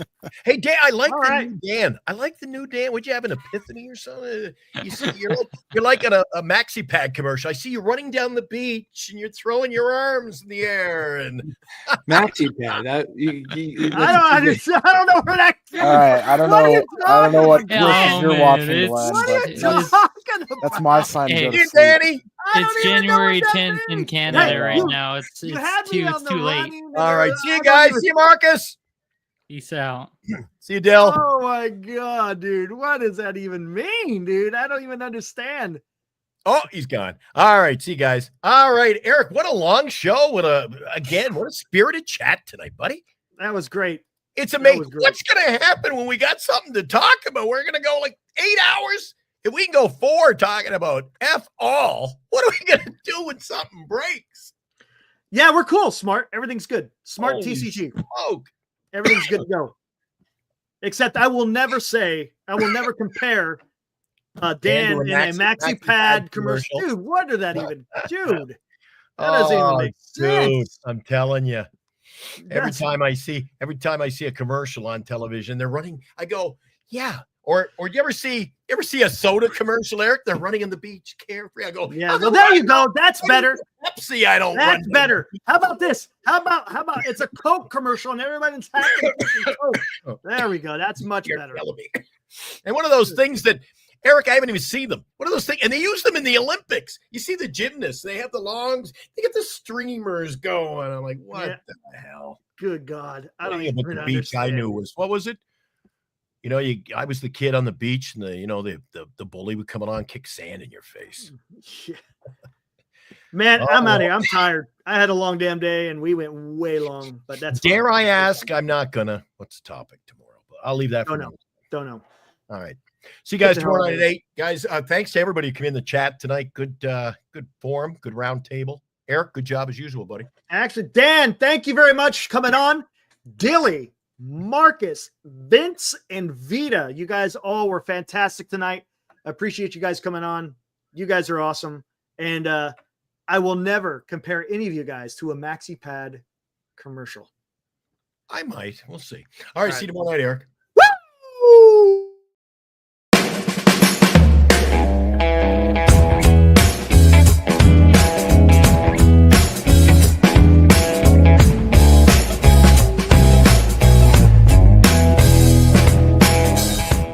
You've been watching Giant Sports Talk Live with Eric and Glenn, a Northern Lights Entertainment Broadcasting production.